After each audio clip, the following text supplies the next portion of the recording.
Welcome! In this tutorial, we're going to create the arcade classic game Pong in the Godot game engine.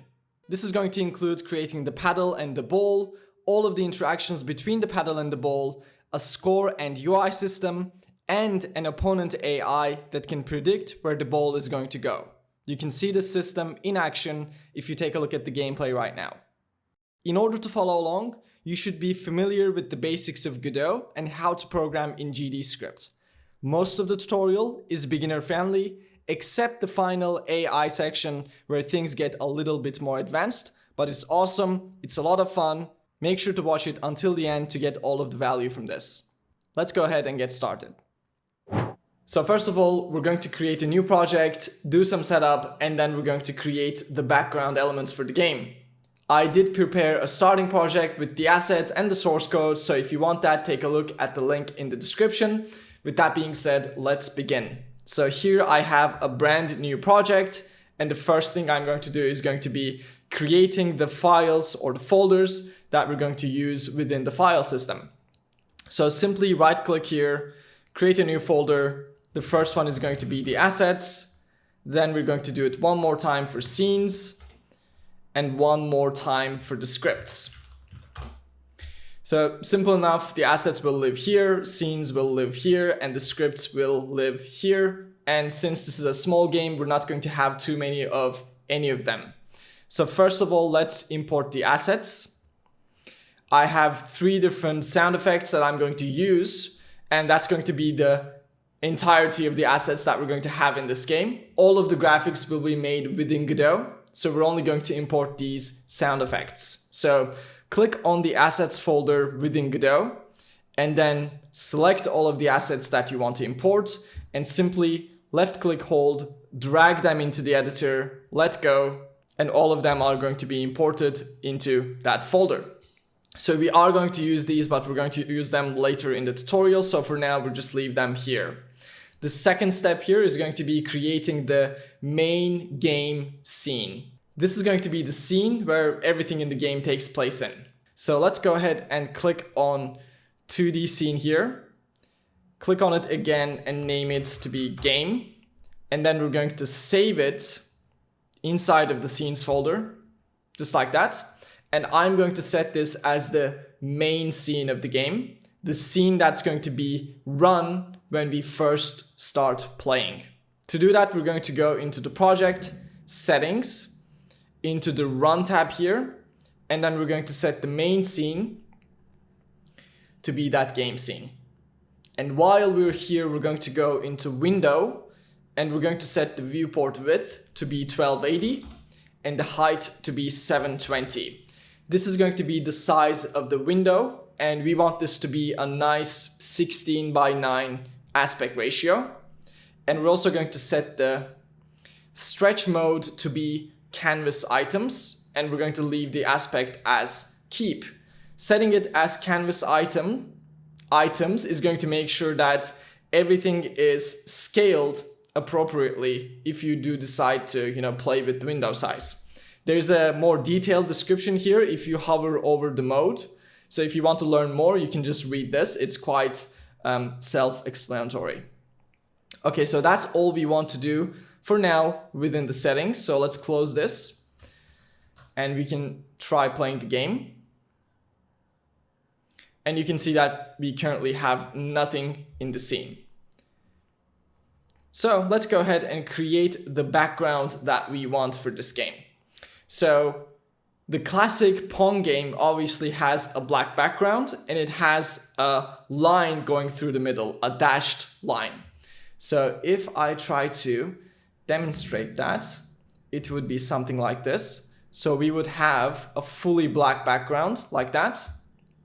And then we would have a dashed line going in the middle, just like that. Very simple. And obviously we also have the UI elements of, the score on either side of the game. So this is what we're trying to achieve. We're not going to do the UI just yet in this part of the tutorial. It's going to come later, but now we're going to do the background and the dash line. So let's go ahead and create a new node. So simply click on the plus button here and do a search for mesh instance 2D. This is a very useful node that I like to use, especially when I'm prototyping stuff or I just need to have like a simple, rectangle in the game with a certain type of color instead of using a sprite with the texture. So let's create this, and we're going to rename this to be background. And we're going to go to the mesh property here, click on it, and then we're going to create a new quad mesh. A quad mesh is simply going to be a rectangle that you can place in the game, and you're going to be able to give it any color that you want. So once you click on that, it will be created, and you can see that we have these orange dots here that we can use to resize the mesh. So I'm simply going to pull it down so that it covers the entire height, and then pull this one to the side to cover the entire screen essentially. So the blue line or the purple line you see here, this rectangle, let me just actually draw that for you. This rectangle right here represents the window size. So everything inside of here will be displayed to the window or in the game. So what we want to do is cover that entire rectangle with the mesh. And it can be just slightly larger just to make sure everything is covered. And then what we're going to do is we're going to go into the visibility, click on modulate, and from modulate we can give this any color that we want, and we want this to be fully black. So we can just do that and we'll have a black background. Next up, I'm going to click on ordering and set the Z index of this to be -10 so that it's behind everything that we're going to draw in the game. And finally, we're going to lock this in place by clicking on this. And that's going to make sure that we don't click on it accidentally within the viewport here. As you can see, I can't click on it in order to make sure that we don't accidentally, click on it and misplace it and, waste our time. So that's going to be the background. Let's play the game again, see what it looks like. And now, as you can see, we have a completely black background. So this is the way I decided to do this, but obviously you can also go into the project settings. You can go into, let's see, where is it? Render, textures, environment. Yes, environment. So there's a default clear color here. And this is that default gray that you see within the viewport. You can set this to be black. And then, you will get the same effect. We can actually hide this mesh. Let me get out of the settings, hide it, and play the game again. And you can see that it's still black. So it's the same effect done, in a different approach. But with this approach, everything in the viewport will also be black, which can make it a little bit more difficult to work. So that's why I don't like to do that. I simply like to use a mesh. Let's bring that back. You could also use a color rect, which is a UI element. You could also use this one. So there's, with everything in game development, there is multiple ways to do the same thing. So just do the one that you like, do the one that works, and do the one that doesn't cause you problems. Okay, so this next thing I want to do here is drawing that dashed line in the middle. So to do that, we're going to use a function called draw dashed line, which is a function we can use within a script to draw a dashed line. So we're going to create a script. So let's click on the game node here, attach a script. This will be in the scripts folder. And in here, we're going to bring the draw function. So if you type in _draw, then you can simply click on tab once you get this autocomplete, and that's going to give you the correct function and definition. And within here, we're going to call draw dashed line. But before we do that, let's actually think about how we're going to achieve this. So I'm going to open up the game here. And actually, let me just show you the function first. So draw dashed line, if we bring the autocomplete, we'll take in a vector2 called from, another vector2 called to, a color, a width, a dash length. So the first vector2 is the start of the line, the second one is the end of the line. And that's what I'm going to demonstrate to you now. So this is the line that we're trying to draw. Okay? So the first vector 2 that this function wants is this point. It's the start of the line. And the second point is this point. It's the end of the line. So what are these points? What's the location within the game? So we know that this length here is 1280 because it's the size, it's the width of the window. And we know that we want to draw this line at the middle. So it's going to be 1280 divided by 2. So the x position will be 640. And what's the y position? Well, we know that this point here is 0, 0. So that means this is also 0. So the starting position of the line will be 640 by 0. And the end position is going to be also 640 because this is still in the middle of the screen horizontally. But the y position is going to be this much down. And we know that going down in Godot is going to be positive. And we know that this here is 720. It's the height of the screen. So this here will be 640 by 720. So this is the starting vector 2 we want, and this is the ending vector 2 we want, or 2. And this is from. And then we're going to give a color, a width, a dash length, but those are going to be simpler. So now that we understand this, let's go ahead and start using this function. So I'm going to keep these vectors in variables so that it's easier to see them. We can say line start. It's going to be a vector 2. And let's actually create a variable up here called game area size. And we'll set this to be a vector 2 of 1280 by 720. And then line start is going to be game area size.x divided by 2 to give us 640. And then we'll say 0. Then we can copy this line, paste it down here, call it line end, and this time the y position is going to be game area size.y to give us 720. And then we can start using draw dash line. We'll say line start, draw a line from here to line end. The color will be white, so we'll say color.white. The width is going to be the width of the line. We'll say 8 for this. And the dash is going to be the length of each dash.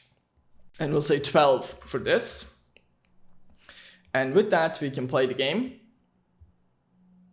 And you will see that we have a line being drawn from where we want it to start until the end. But you can see that the first and the last one is slightly larger, and we can get rid of that actually by passing false to the final parameter here, which is called aligned. And that's going to fix that, as you can see. Perfect, so we now have both of the background elements we need for the game, the background color and the dashed line. And like I said, there's also going to be some UI here, which is going to display the score, and we're going to do that later in the tutorial, but for now this will suffice. Let's start creating the paddle. First of all, I'm going to explain how this is going to work. So the paddle is going to be a simple white rectangle. We're going to use a mesh instance again, just like the background, since we're creating a very simple shape. And we're going to be able to move this rectangle up and down using player input. I'm going to use the W and S keys for the player 1. And then we're going to have another paddle on the right side. And ultimately, at the end of the tutorial, we're going to create an opponent AI. So the computer is going to control this one. But for now, we're going to create a player 2 option. So this one will be able to control using the up and down arrow keys. So that's the basic explanation of the paddle. In terms of the physics, we're going to make these an area 2D. That means we're going to be able to detect when the ball hits the paddle so that we can make the ball bounce. I decided to use an area 2D because I find it easier to do the collision checks against the ball that way. We also could have used a character body 2D, But like I said, I decided to do an area 2D, but that does mean we're not going to be able to use the physics functions that we have inside of the character body. Things like move and slide, the velocity that is built in. So we're going to have to do all of that ourselves. But besides that, it's going to be relatively simple. So let's go ahead and start working on this. First of all, we're going to create a new scene. The root node is going to be an area 2D. We're going to rename this to be the paddle. Let's save the scene inside of the scenes folder. We're going to create a mesh instance here. And we're also going to create a collision shape for the area 2D. The mesh instance is going to be a quad again. And we're going to go into transform, scale, and we're going to set this to be 20 by 100. That is going to be the size of the paddle. You might have to click on this chain here to break the connection if you can't set these properties properly. So make sure to do that. And next step is going to be creating the collision shape, which is going to be a rectangle. And we'll make this the same size as the mesh, 20 by 100. Perfect, so that's all we need to do inside of the scene. Now we're going to create the script. Let's put this in the scripts folder, just like that. Awesome, so like I said, what we want to do in the script is we want to be able to move it up and down. So we're going to do that inside of the physics process. And we're going to create a bunch of variables to be able to do that. Firstly, we'll create one called velocity. We'll set this to be 0 at the start. We're going to create one called acceleration. This is going to determine how fast we accelerate. We'll set this to be 50.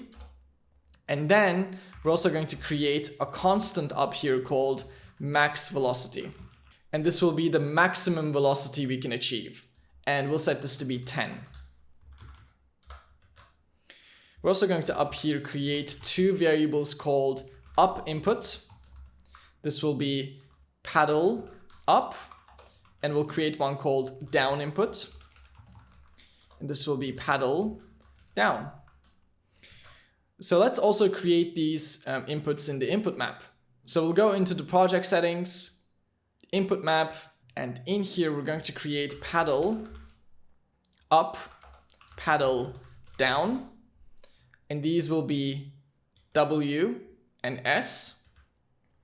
And we're also going to create paddle up 2 and paddle down _2.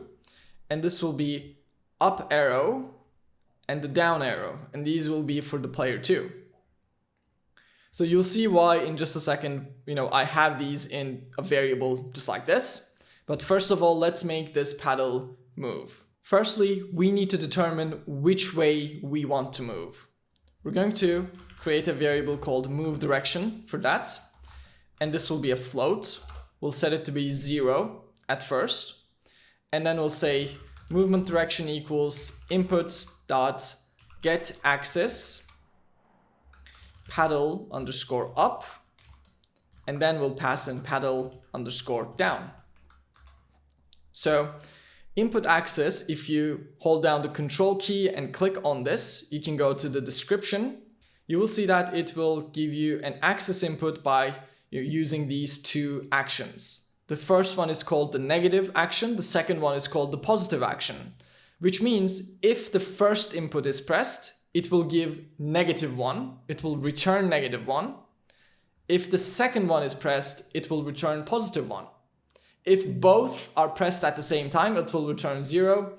And if neither are pressed, it will also return 0. So we can actually test this by printing the movement direction. Play the game. We actually need to go into game scene here. Inside of the game scene, we'll instance a paddle.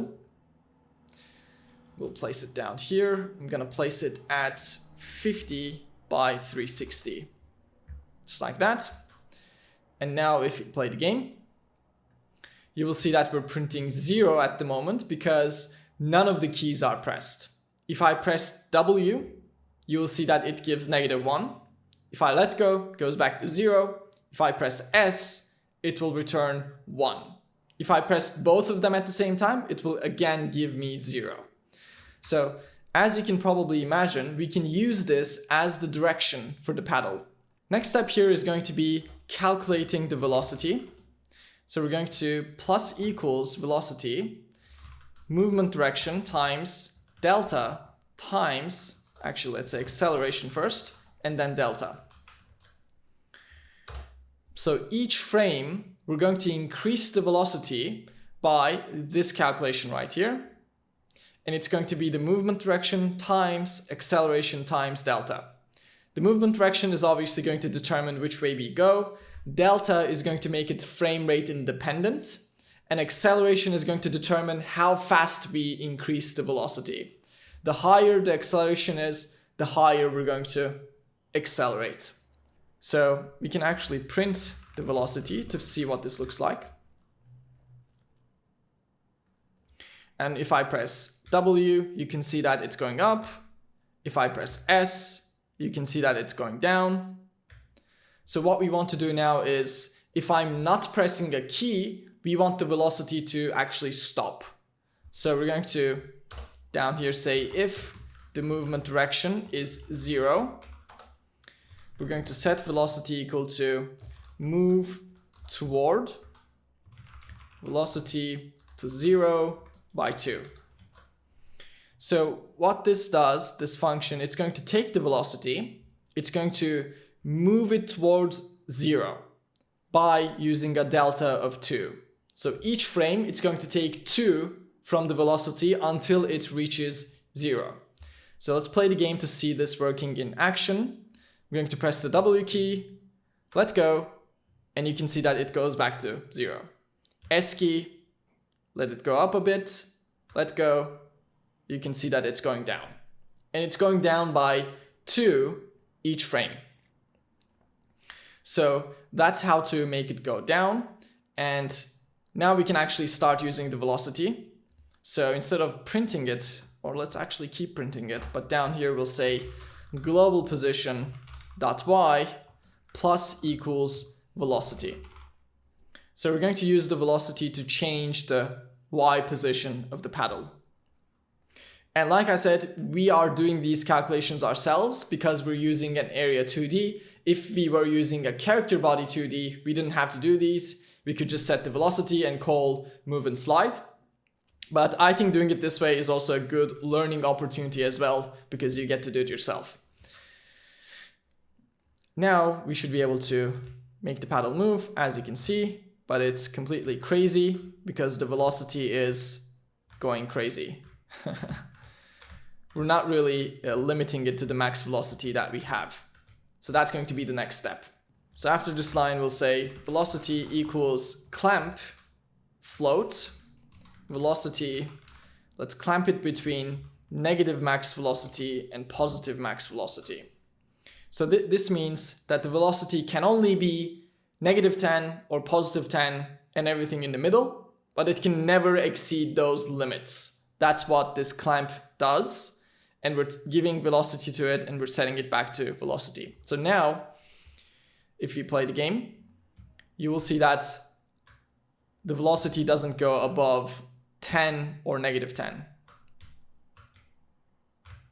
as you can see.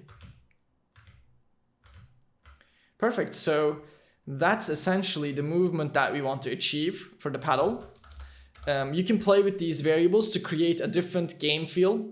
For example, if you increase the acceleration, the paddle will instantly start moving. But if you decrease it, it's going to take some effort to build up the velocity to get it to move. And you can also play with this number here. If you increase it to a larger number, the paddle is going to instantly stop when you let go. But if you decrease this number, it's going to take some time to slow down the paddle. So we can actually slow down delta, turn this into a variable as well. Just like that. So you can play with these to create a different feeling for your game. But besides that, we're not going to really change the movement. So the next step here is going to be creating the second player. So let's go ahead and First of all, rename this paddle to be paddle 1, and then we'll duplicate this and call it paddle 2. And we'll put this at, so what's 1280 minus 50? 1230 at 360, so that's going to be good. If we try to play the game now, you will see that the same W and S keys are controlling both of these, but this isn't what we want. For the right paddle, we want to control that using up and down arrows. So that means, first of all, we need to be able to differentiate between the first paddle and the second paddle inside of the script. We can do that using a simple Boolean variable. Let's go into the paddle script. Up here, we'll create an export variable.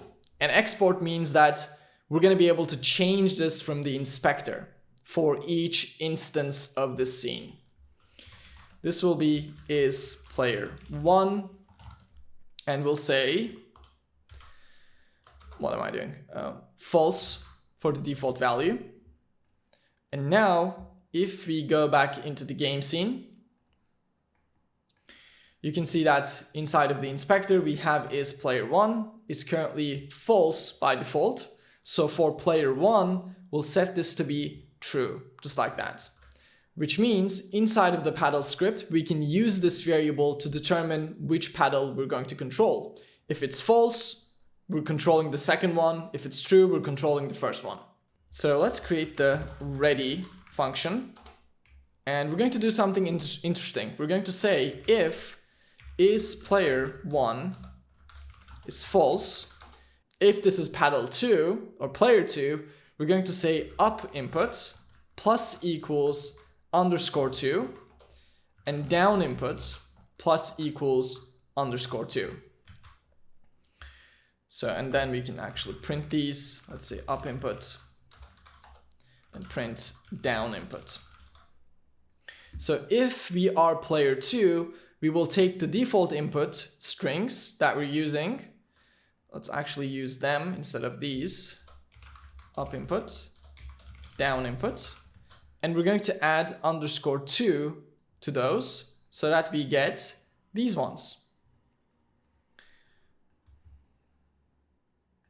As you can see, for player 2, the inputs are player up underscore 2, paddle down underscore 2. And now we can control the second one using the arrow keys. Okay, awesome. So one final thing I want to do here is I want to go into the project settings again. I want to create an input for quit, an input for reset. Quit is going to be the escape key and reset is going to be R. I'm creating these to make it easier to test the game. So in the game script, we're going to create the process function. And in here we'll say if input is action, just press quit. So if the escape key was pressed, we'll say getTree.quit, which is going to exit the game. And we'll do the same thing here, copy paste, this time for reset. And then we'll say if the R key is pressed, we'll say getTree, reload current scene, so that we can, test the current scene multiple times, without exiting the game and opening it back up. Let's test these. So if I make a change, put the paddles there, press the R key, it resets. So now I can test the game very quickly. And if I want to quit, I can just press the escape key and then exit the game, which is going to make it easier to test, like I said. Currently, the paddle is moving in the way that we want it to, but it can actually go above or below the game area. Let's take a quick look at that. And you can see that I can completely exit the screen. So let's stop that as well. In the paddle, after we increase the global position, we're going to make sure that it's clamped just like the velocity. So we'll say global position dot y equals clamp float global position dot y, and we're going to clamp it in between 0 and 720, which is the height of the window or height of the game area. And one way we can get this is by calling getWindow.size.y, just like that. So this is also another way of getting the dimensions of the window.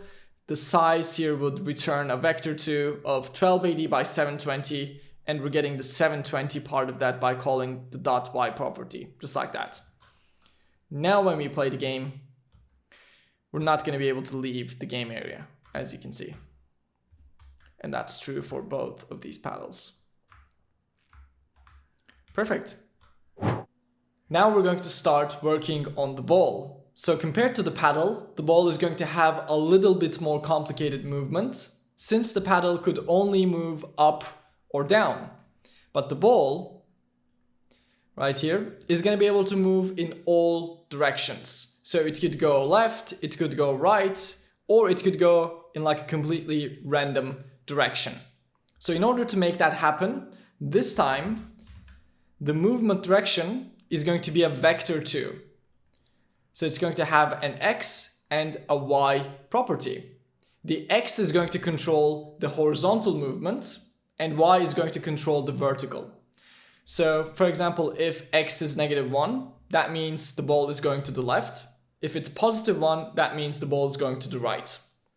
And for the horizontal movement, those are going to be the two values we're going to use. We're not going to use anything else. It can only be -1 or +1 for the x. For the y, we're going to be able to pick any number from -1 to +1. And this is going to control essentially the angle the ball is going at. So for example, let's say the x value is -1, so we're going to the left, just like that. And y is also -1, which would be like that, because negative is upwards in Godot, remember? So the resulting vector would be something like that. So that would be the direction of the ball, if we had -1 and -1. But if we had something like -1 here and 0.8, -0.8, then the direction would be something more like this. So as we give smaller values, we're changing the angle of the direction. So to understand what I'm doing here, you do need to understand some, vector math, linear algebra. So if this isn't making sense, don't worry. Just know that this y value here is simply going to control, the angle of the ball. And I'm going to give more examples in just a second. Okay, so with that in mind, let's go ahead and start implementing this. The first thing we're going to do, of course, we're going to create a new scene. This time we're going to use a character body 2D. This will be the ball. We will save this inside of the scenes folder. We're going to create a mesh instance 2D and a collision shape 2D here. The mesh instance is going to be a quad. So this is exactly the same as the paddle, but the difference is going to be the size. This will be 20 by 20 to be a square, and the collision shape is going to be a rectangle. That's going to be 20 by 20. That's perfect. Next step is going to be creating the script, of course. We'll save this inside of the scripts folder, just like that. And in the script, we're going to make the ball move.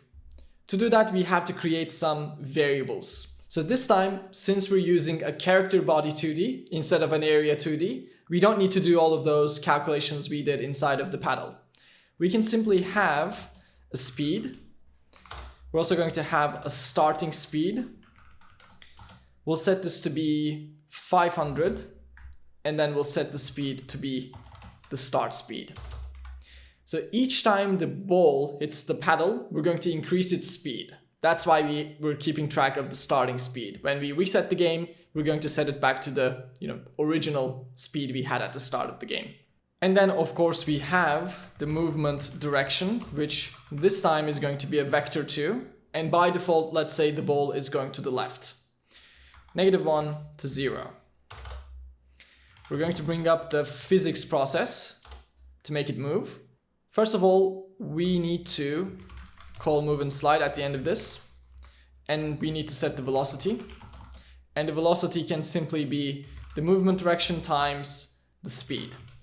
We don't need to use delta because move and slide is going to do the delta calculation for us. So this time we don't need to do it. So essentially this should be moving the ball. Let's go into the game. Let's create a ball instance. Let's place it at the center, which should be 640 by 360, just like that. Let's try playing the game. And as you can see, it's going to the left. Perfect. And just to demonstrate the movement direction, I'm simply going to give these different values. So let's put the X to be positive, and that way you will see that it's going to the right. Let's give Y a value. Let's say it's 1. So 1 is going to be down. So right and down it should go. As you can see, we can do right and up by giving Y a negative value. Just like that. And we can also do the left hand side as well. This should be left up. And finally, we can do left down by giving it positive at the Y. Awesome. So we can also, like I said, use numbers in between -1 and +1. So I can say 0.5. And that would give us a different angle that we're shooting from. 0.3, maybe more towards the player, the paddle. 0.1, more towards the paddle, as you can see. And like I said, anything between -1, +1 I can use here to change the angle that we're shooting the ball, but the X will always be -1 or +1. That's how we're going to build this. So let's give this 0 again. And what I want to do now is I want to create some debug controls for the ball. I want to be able to, I'm going to stop the game. I want to be able to press a key, let's say the Q key, and basically take control of the ball. I want the ball to stop, and I want to be able to control the ball using the WASD keys. And then I want to be able to launch the ball again by getting out of the debug mode. Why do I want to do that? Because I want to be able to test throwing the ball at different places very quickly. I don't want to have to keep restarting the game and waiting for the ball to travel to that place. I simply want to be able to control that in a more controlling way, I guess. So it's just going to be helpful. You'll see in just a sec. So to be able to do that, we're going to have to create a bunch of stuff in the ball, also in the game, also in the paddle. So in the ball, are we in the ball? Yes. We're going to have a variable called debug mode. It will be false by default.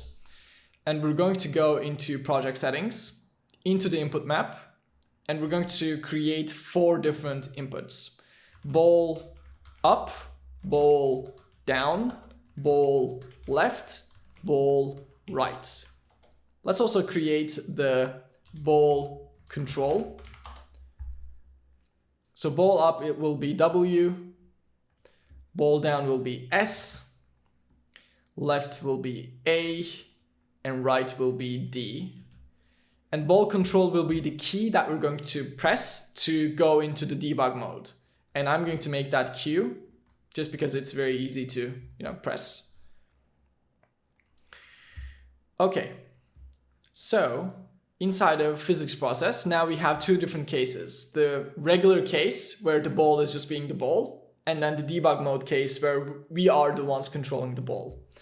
So we can simply say, if debug mode, if it's true, then we will control it manually. Else, if it's false, we'll just do what we did.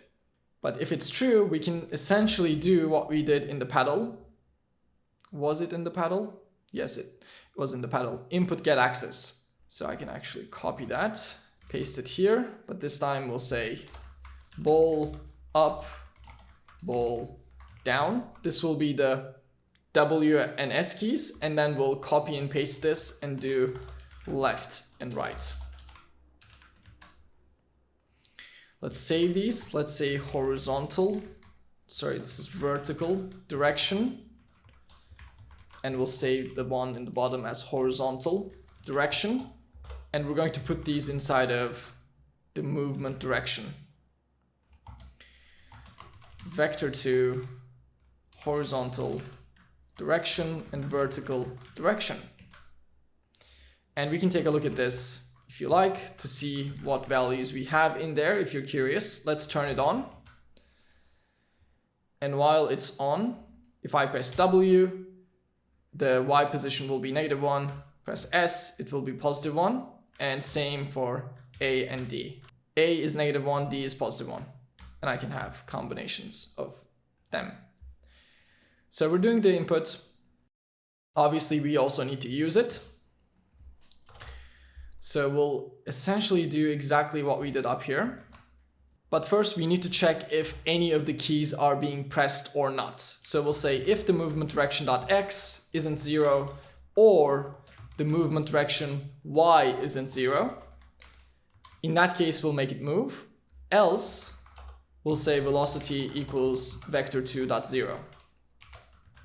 So this means, are any of the keys being pressed? Is the x not 0? Or is the y not 0? If that's the case, one of the keys are being pressed, so let's move. Else, if none of the keys are pressed, in that case, we will just stop immediately. So with this, we should be able to move the ball within the debug mode, as you can see. But we're still controlling the paddle, which isn't exactly what we want.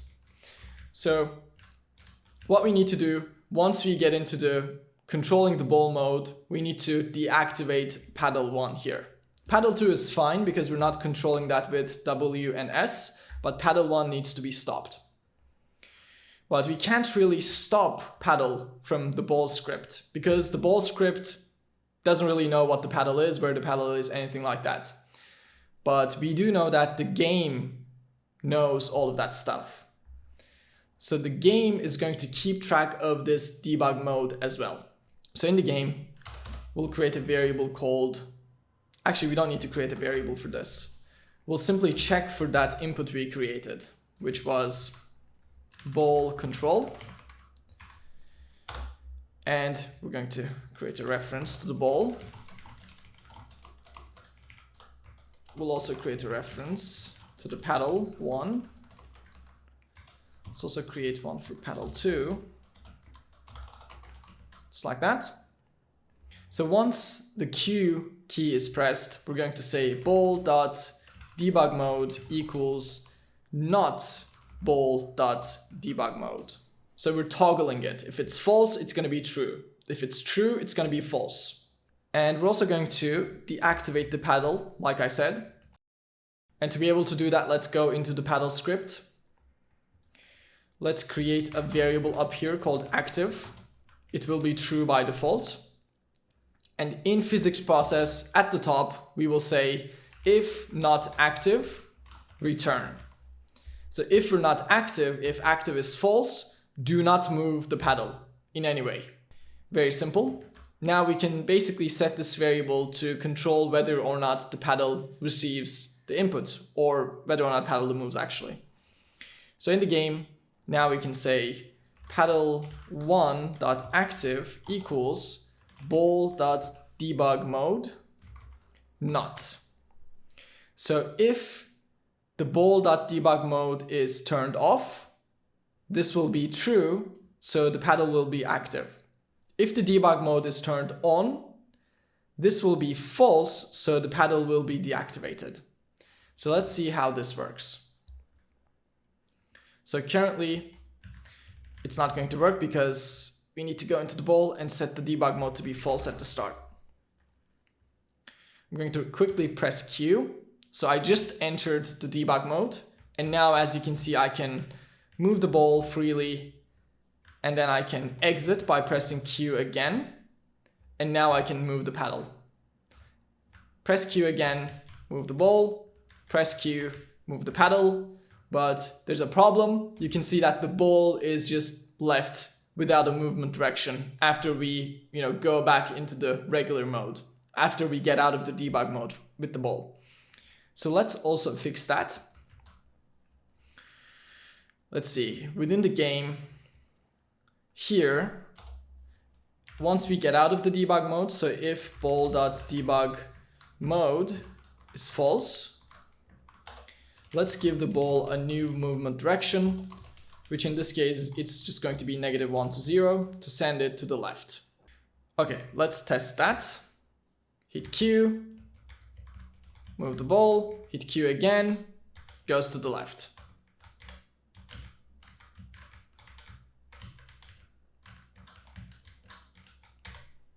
Perfect. So there's a few more things we want the ball to have. First of all, we want it to bounce off from the paddle, which we're going to get to. We also want the ball to bounce off from the walls, which we don't have in the game yet. So that's going to be the next thing here. We're going to create the walls. That's going to be a new scene.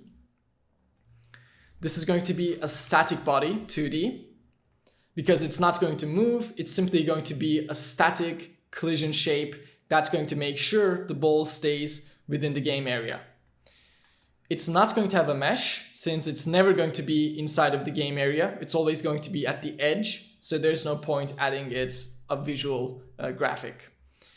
It is going to have a collision shape though,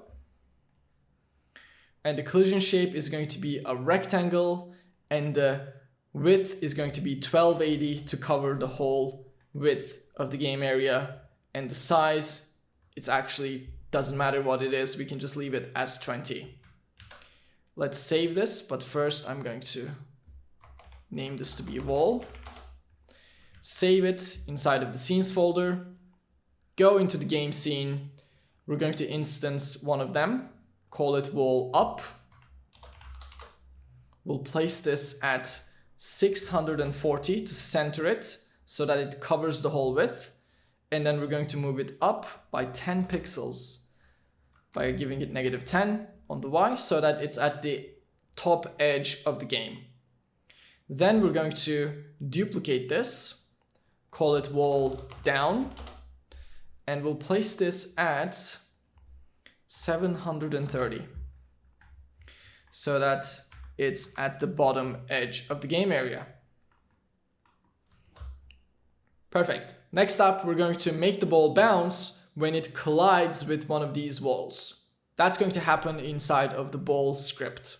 So after we do move and slide, if you control click on move and slide, you will see that it's going to return a Boolean. And this Boolean is going to be true if the body collided. Otherwise, it's going to be false. So we're going to save this in a variable, and then we're going to check. Just like that. So if collided is true, that means we just collided with something, and that something in this case is going to be the wall. And in that case, this if statement is going to get run. And in here, we're going to make the ball bounce. How does that work though? How do we make the ball bounce? If you think about it, making the ball bounce is extremely simple in this case. So let's say that the ball is going like that. So it has -1 in the X, the movement direction I'm talking about.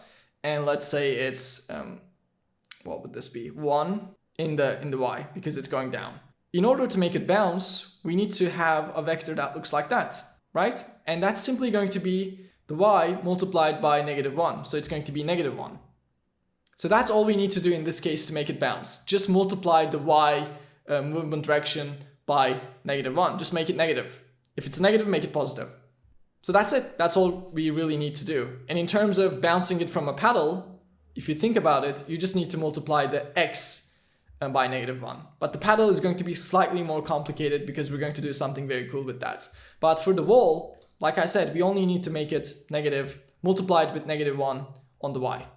So if it was like that, if it was like that, let's say, if the Y was +1 or -1, in this case, we would multiply it by -1 again and make it 1 to make it positive, just like that. Okay, enough explanation. Let's make that happen. We can say movement direction.y multiplied equals -1. And then we can set the starting movement direction to be, let's say, 1 and see what happens. As you can see, it just bounced. We can make it -1 to try the other direction. And I can actually go into the game again, set this one to be 1 as well. And then I can test it multiple times.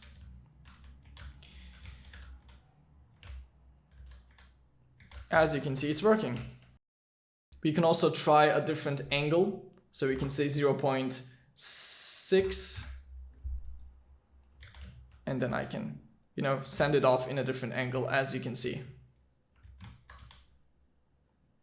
I can do something like 0.2.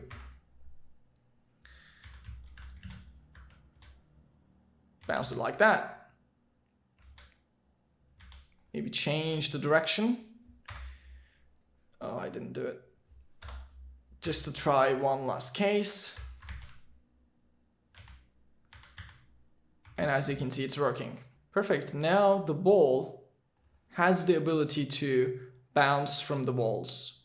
And there's actually a function in Godot called bounce, which is a function of the vector2 class. So we can essentially say movement direction.bounce, and then we can give the collision normal, which we can get by calling get last slide collision.getNormal. And this would do the same thing as this one. So you might ask, like, why would I do this? If you have a wall that's on a different angle, then you wouldn't be able to just do this. We can just do it that way, bounce it this way, because the wall is always flat. But if we had like a different angled wall, this code right here wouldn't work, and we would have to do it this way. So just so you know, and then you would need to set this back to movement direction. Just like that. So just to show you, I can comment that and you will see that, oops, come back ball. This is also working. Just fine. Maybe I'll leave it this way actually. Cool. Now we're going to make the ball bounce from the paddle. So let me explain how this is going to work. First of all, we need to detect when the ball hits the paddle. So if the ball is going that way, once it touches the paddle's collision shape, we're going to detect it. We can do that easily using the body entered signal of the paddle, because the paddle is an area 2D. So that's going to be simple. After we detect this, we want the ball to bounce. And there's two different ways of doing this. The first one is the easy way. We can just take the movement direction. Let's say it is -1 to 0 here. And we can essentially multiply the horizontal movement direction, the x property, by -1. So in this case, we would set it to be +1. And that would send the ball in the opposite horizontal direction. So if it was coming straight, it would go straight back. If it was coming, let's say, like that to the paddle, it would go like that. The same y movement direction, the same vertical movement direction, but just the opposite horizontal movement direction. This is the easy way to do it, and this is the way that I saw other people teaching it on YouTube, on tutorials.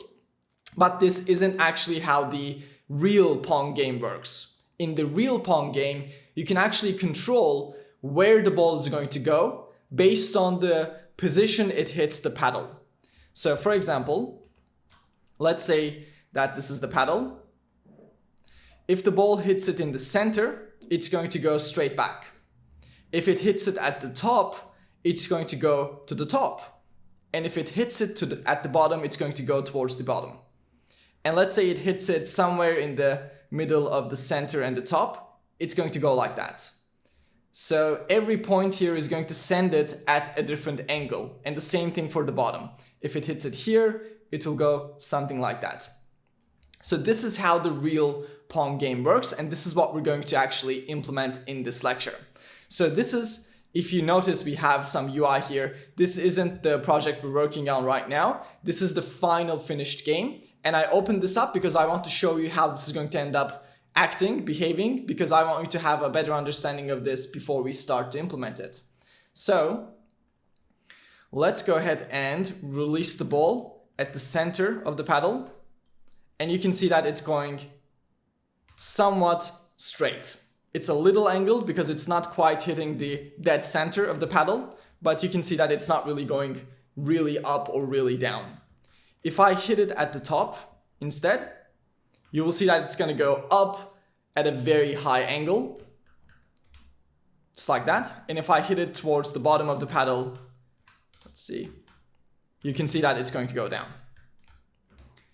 So this is how the game is going to act in the end. As you can see, that was quite straight. Okay, let's go ahead and start implementing this. The first part is going to be that detection between the paddle and the ball.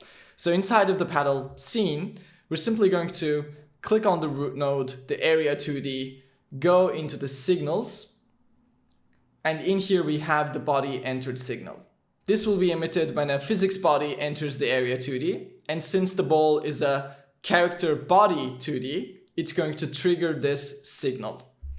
Let's connect it to the paddle script, and this function is going to give us a body.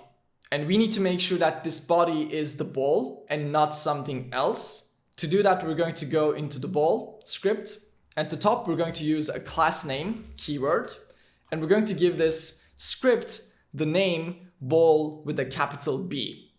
Adding this class name lets us use this keyword here, ball, as a type inside of our script to do checks against variables, to see if a certain variable is a ball type or not.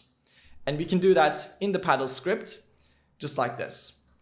If body is ball. And if the body that we got from the signal is a ball type, this if statement is going to be executed. And if you get an error here, just make sure that you save the ball script before you write this. Otherwise, you're going to get an error. And if you write it after you save it, it's going to be fine. But just make sure that you save the ball script. Okay, so in here, we're simply going to call a function in the ball, which is going to be bounce from paddle. So let's create that function in the ball down here, bounce from paddle. And this function is actually going to take in two parameters. The first one is going to be the paddle Y position, and the second one is going to be the paddle height. So in the paddle, let's pass those. The first one is the Y position of the paddle, global position.y. And the second one will be the height of the paddle. So that's going to be 100, because if we take a look at the collision shape of the paddle, you can see that the height is 100. And we can also get this height from the collision shape using a reference. Let's create a reference to the collision shape. And then we can simply say collision shape dot shape to get the shape. And then we can say get rect dot size, which is going to give us this size property. And then we can say dot y to get the height of the paddle. Why am I passing these to the ball? Why am I passing the Y position of the paddle and the height? So we need those two to calculate that movement direction for the vertical movement direction we're going to use. So let me explain how that is going to work. So let's say that this is the paddle and the ball is hitting the paddle, let's say at the top here, right here. In order to calculate the Y movement direction, because that's essentially what controls the angle that the ball is going to launch at. So let's say XY. We're going to take the position of the paddle and the position of the ball, and we're going to subtract the paddle's position from the ball. So, and the Y position only, by the way. So Y position ball minus Y position paddle. And then we're going to divide this by the paddle's height divided by 2. And this is going to give us a number between -1 and +1, depending where the ball hits the paddle. So for example, if the ball hits the paddle at the center, this calculation will give us 0. If it hits it at the bottom, this will give us 1. And if it hits it at the top, it's going to give us -1. And then after we do this, we can simply use what we get from this as the Y, as the vertical movement direction. And as you can tell, if it hits it at the top, -1 for the vertical direction will make it go to the top. And if it hits it at the bottom, +1 for the vertical direction will make it go down. and anything in between will be is going to also send the ball appropriately. For example, if it hits it in the center here, in between the center and the top, it's going to be negative 0.5. And the same thing for here as well. And we can actually do a couple of example cases to show you how this calculation works. So for the top here, let's say the ball is at, let's say 50. So that would be the Y position of the ball. And then we have the Y position of the paddle here. That's going to be 100 because the entire height is 100. If this position is 50 on the Y, obviously the center is going to be 100. So this would be negative 50. So the first part of the calculation here. And then we would divide this by the paddle height, which is 100, divided by 2, which would be 50 by 50. So negative 50 divided by 50 would be negative 1. So like I said, if it's hitting the exact top of the paddle, it will be negative 1. If it's hitting the center, the Y position of the ball will be 100. The paddle will also be at 100. That will be 0. And 0 divided by 50 will be 0 again. So the Y vertical movement direction will be 0, and that will make the ball go straight. And for the bottom case, it will be, for the ball, the Y position would be 150. The paddle would be still at 50. The first part here would be positive 50. And then we would divide it by the paddle height divided by 2. So 50. That would give us 1. So if it hits the bottom, the movement direction for the vertical, for the Y, will be 1, and that will make it go down. So that's how that calculation is going to work. Let's go ahead and implement it. So let's go back into the ball. So we're going to call that the new, let's say, move direction Y. And we're going to take the global position.y, which is the Y position of the ball, since we're in the ball script. We're going to subtract the paddle's Y position. So that's the first part of the calculation. And the second part is going to be dividing this by the paddle height divided by 2. So I'm using these parentheses to more easily see what's happening, and obviously to control the order of operations. So first I want to do this, and then I want to do this, and then I want to do the division between the two. So that's going to be the new movement direction for the Y. So we can go ahead and say movement direction Y equals new movement direction Y. So that will be enough to set the vertical movement direction, but we still need to do the X. We need to multiply that by -1, so that if it's going to the left, now it's going to the right, or if it's going to the right, now it's going to the left. Okay, so this should be enough to make it go at the location that we want it to go. So let's see. I'm going to send it to the center, and you can see that it's going somewhat straight because I'm not hitting the exact center. But if I send it to the top, you will see that it will go to the top. If I send it to the bottom, it will go to the bottom. If I send it in between the bottom and the center, it will still go to the bottom, but at a lower angle. If I can hit the dead center, you can see that it's going very straight. Just like that. Awesome. And we can also try sending it to the other guy and make sure that that one also works. And as you can see, it does. And this is going to let us control where we want to send the ball, which is going to make the game a lot more interesting instead of just, blindly sending the ball with the same direction. Now, if I want to send it to the top, I can bring it back. I can do that. Maybe I want to send it to the bottom now. I can do that, and we're all happy. Awesome.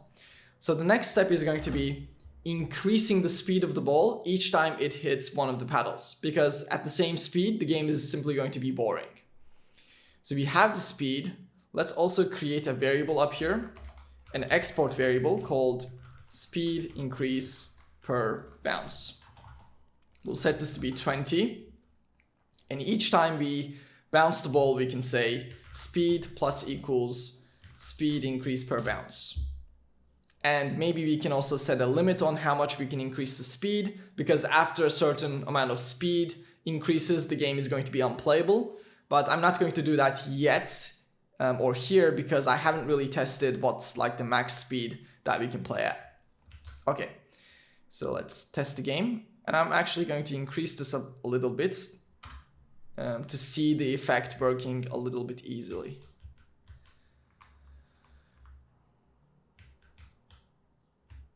You can definitely feel the game's getting faster as I'm playing it. Ooh.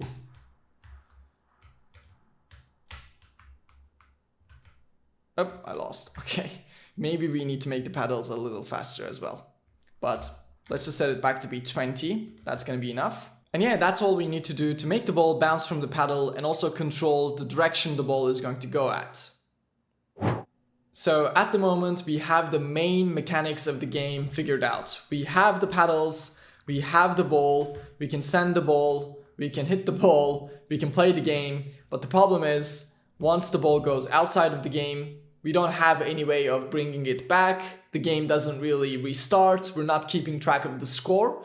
So now we're going to start working on all of those, other parts of the game that makes this a complete experience. So let's think about this a little bit.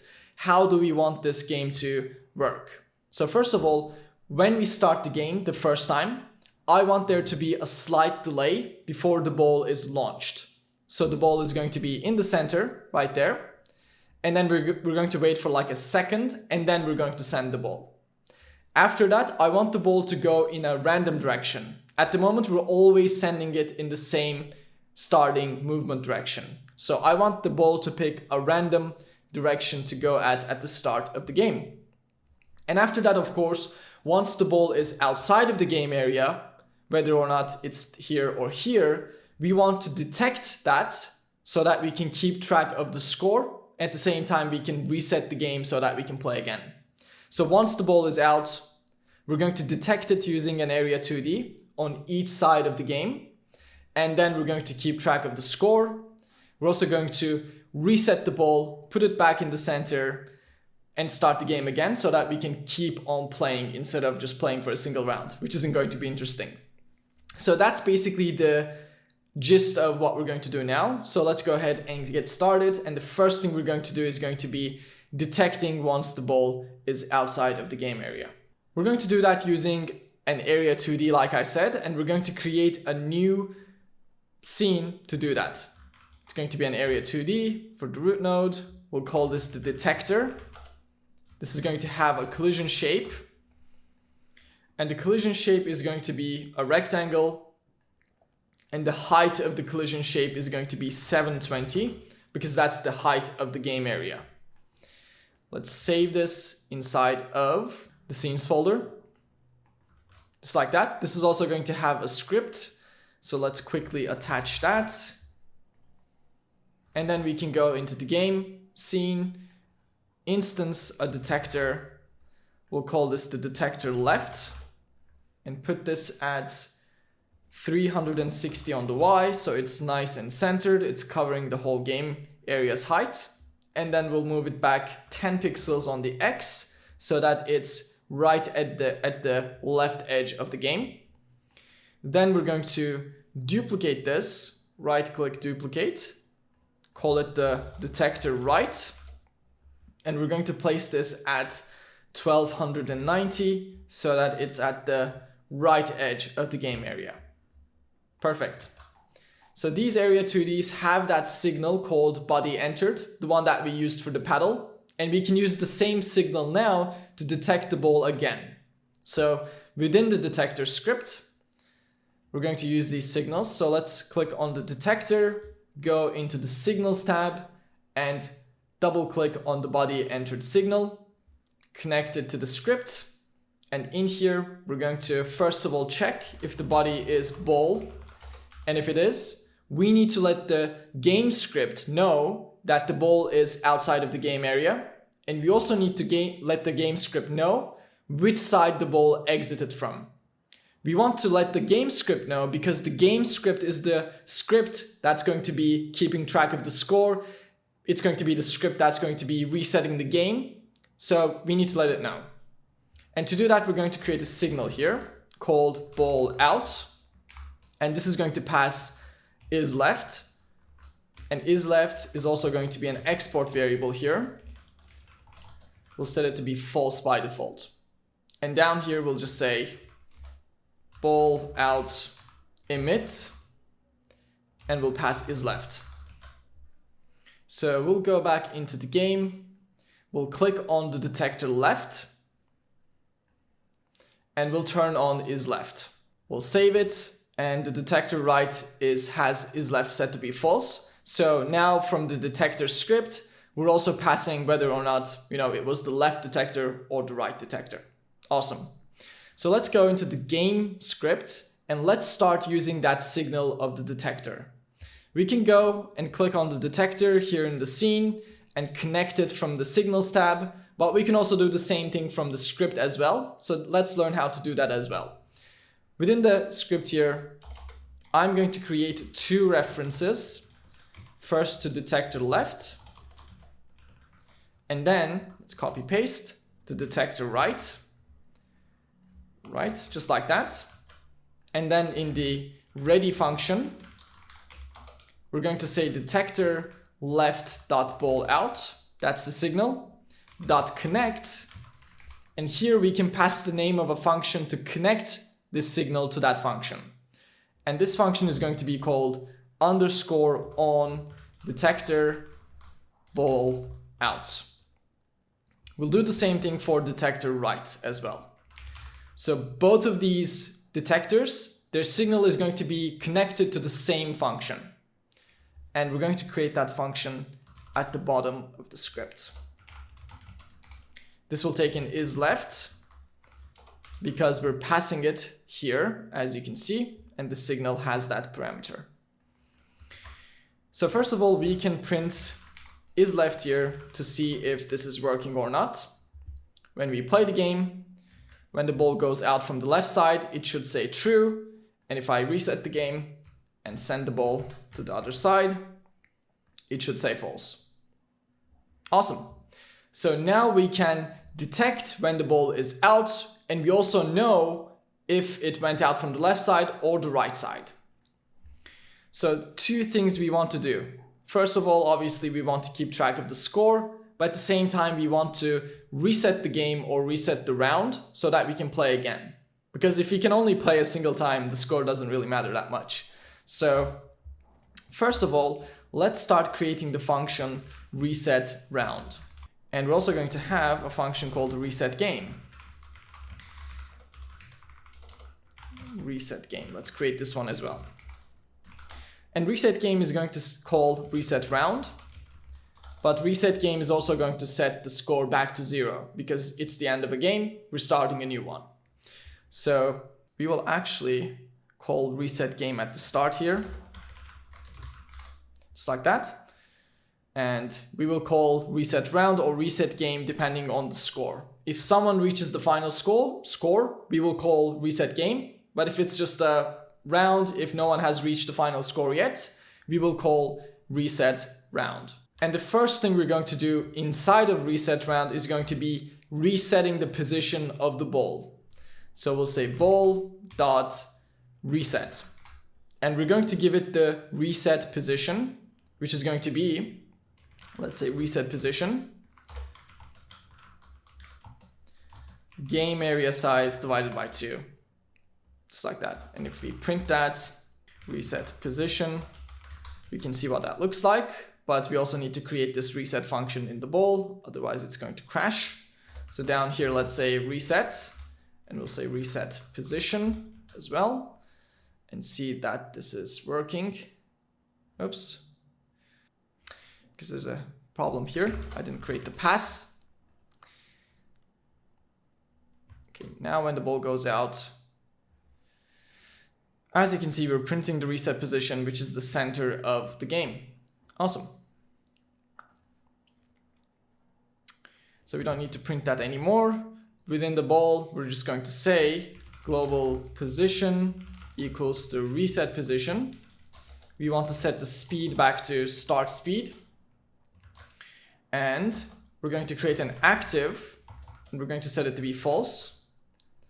Up here we'll say active, false again at the start. And if we're not active, we don't do anything with the physics, just like the paddle. And we're going to do this because, like I said, at the start of the game, we want to have a slight delay before the ball launches. This is what that, is going to control. And we're also going to give it a random movement direction here. But we can do that in just a second after we make sure everything is working. And I'm also going to change this here to just be -1 to 0 so that it just goes to the left at the start. For now, before we set the random position. So on reset round, we are resetting the ball, and after that we want to start that delay. And to control that, we're going to create a timer node here, and we're going to call this the start delay. This will be for 1 second. It's going to be one shot because we only wanted to run once. And then we can use the timeout signal from this to control that delay. So within the script at the top, we will create a reference to this, start delay. And then we can say inside of reset round, start delay.start. That's going to start the timer. And then we can use the await keyword and use the timeout signal. And then we can start the game by saying ball.active equals true. So the await keyword is going to stop the execution of this function until this signal is emitted. So it's going to start the timer, wait until the timeout signal is emitted, and then it's going to set the ball to be active again. So let's see if this is going to work or not. Right now at the start of the game, we are calling reset game, which in turn is calling reset round. At the same time, the ball is going to be inactive at the start. So we should be able to start the game. The ball is going to be in the middle. And after 1 second, it's going to go to the left in this case. Awesome. And as you can see, if it goes out, it's going to reset. The delay is going to be there as well. And then it's going to launch again. Perfect. So the other thing we want to do here, obviously, is we wanted to have a random direction at the start. So we can do that here in the reset. We can say the movement direction.x. It can only be 1 or -1. So we can create an array that has 1, let's say -1 first, and then 1. And then we can say dot pick random, which is going to give us a random element from this. And that's going to make sure that when we play the game, it's going to pick a random horizontal direction. Just like that. And we're going to do something similar for the y, but as you know, the y direction can be anything between -1 and +1. So it's going to be a little bit more complicated. We'll say movement direction.y.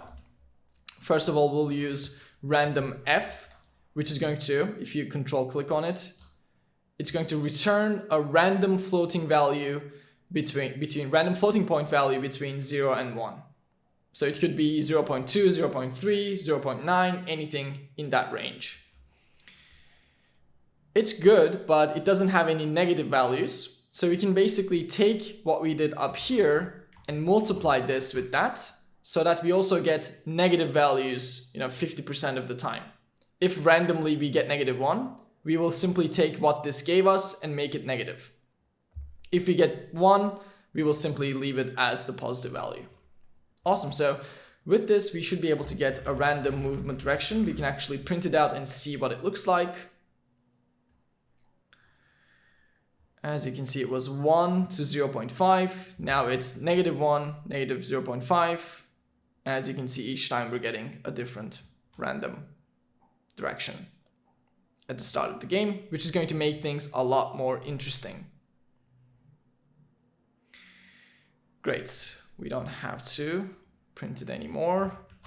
Let's also stop printing those two input names up here. We don't need to do that anymore. Great, so now essentially we can detect when the ball goes out. We can reset the game, reset the ball position, give it a different movement direction, and have that delay at the start as well. The next step is going to be keeping track of the score and keeping track on whether or not one of the sides actually finish the game. So firstly, let's create some variables up here. Let's create a score variable. This is going to be a vector2 I, which is just a vector2 of integers, and we'll set this to be 0 at the start. We're going to have an export variable, and this is going to be a final score. And at the end, I'm going to set this to be 11, but for now, let's set it to be 2 so that it's easier to test the game over case. So once one of the sides reaches the score of 2, it's going to be game over, and we're going to start the game again. Let's go into the detector ball out function here, and we can use the isLeft boolean to determine which side scored. So if I say if is left, this would be right scored, and else if it isn't left, this would be left scored. So if the right side scored, we can say score.y plus equals 1. And if the left side scored, we can say score.x plus equals 1. And I can take these comments and put them here.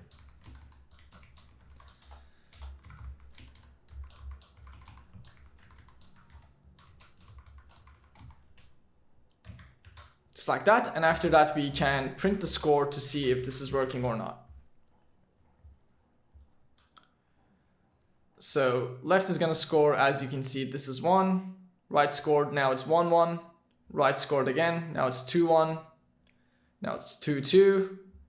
3-2, left is up. 4-2, left is up. As you can tell, it's working. But our final score was 2, but now we're able to play beyond 2 points. So let's make sure to check if one of the sides finished the game or not. We can easily say if score.x greater than or equal to final score, or score.y is greater than or equal to final score. So if one of them finished the game, we can say reset game. Else, we can say reset round. And we can get rid of the 1 here. And we can also print the score maybe up here. Awesome. And we can say here, we'll say print game over. Now, once we reach the final score of 2, we should say game over. And we do, as you can see, but obviously we didn't reset the score. So within reset game, we'll say score equals vector2 I.0. And now we can essentially play the game until the end and play again. Okay, so the game's over, right side won, and now the score should be 0 again. As you can see, it is. The right side wins again. Let's make the left side win this time. That's 1-0, left is winning. Okay, the left won. It should be 0-0 now. And it is. And obviously, like I said, we're going to set this to be something like 11 at the end. I just did that to test it, but it looks like it's working. Awesome. So the next thing obviously is going to be displaying the score on the screen instead of just printing it to the terminal. So let's start doing that as well as the final piece of this puzzle here. So we're going to do that using a new scene, and that scene is going to be the HUD, the heads-up display, the UI we have on the screen. That's going to be a user interface. We'll call this the HUD. We'll set the anchor preset to be full here so that it covers the whole screen. This is going to have 2 labels. The first label will be the left score. We're going to make it larger, and we'll say 9. We'll put this at the center, horizontally, center, vertically. We'll create some new label settings. Click on it so that we can go into the font and make the size larger. So something like 100 maybe is going to be good. And I want to place this a little bit towards the right, maybe 100 pixels like that, maybe 150 actually. So let's go into layout, transform. Let's make the size 150, 300 on the X, position 150, let's say, just like that. And let's also save this in the scenes folder. Then I'm going to duplicate the left score, call it the right score. I'm going to anchor this to the top right using that. And then we'll move it 150 pixels inwards, just like that. Let's make sure that's 150. It's going to be 830. Okay, so those should be fine as the labels that we're going to use. We can put 0 actually here instead of 9. We're going to create a script here as well so that we can set these, set the values of these labels from the script. So let's click on the HUD, attach a script. And in here, we're simply going to have a function to set the, let's say, set new score. We'll take in the score. We're going to pass the score as the vector2, the integer vector2. So what we need to do is first of all get some references to the score, labels.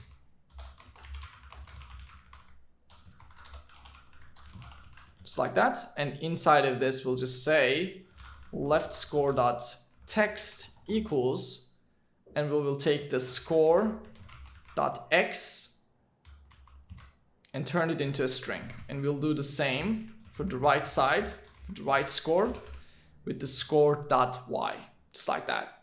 And the other function we're going to have here is going to be reset score.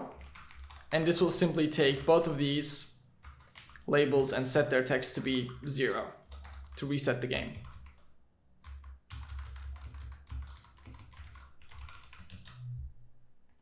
Now we can go back into the game scene. Here we're going to instance the HUD, but if you just instance it, it's not really going to look good.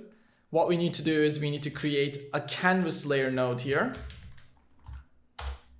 so that we can draw this user interface on a new layer.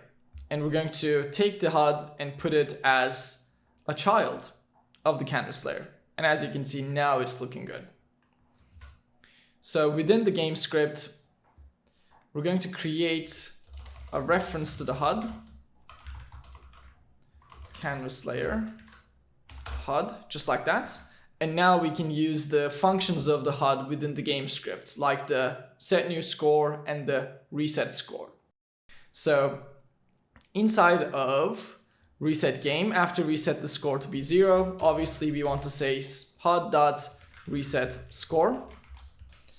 And after we increase the score here inside of this function, we're going to say HUD.set new score.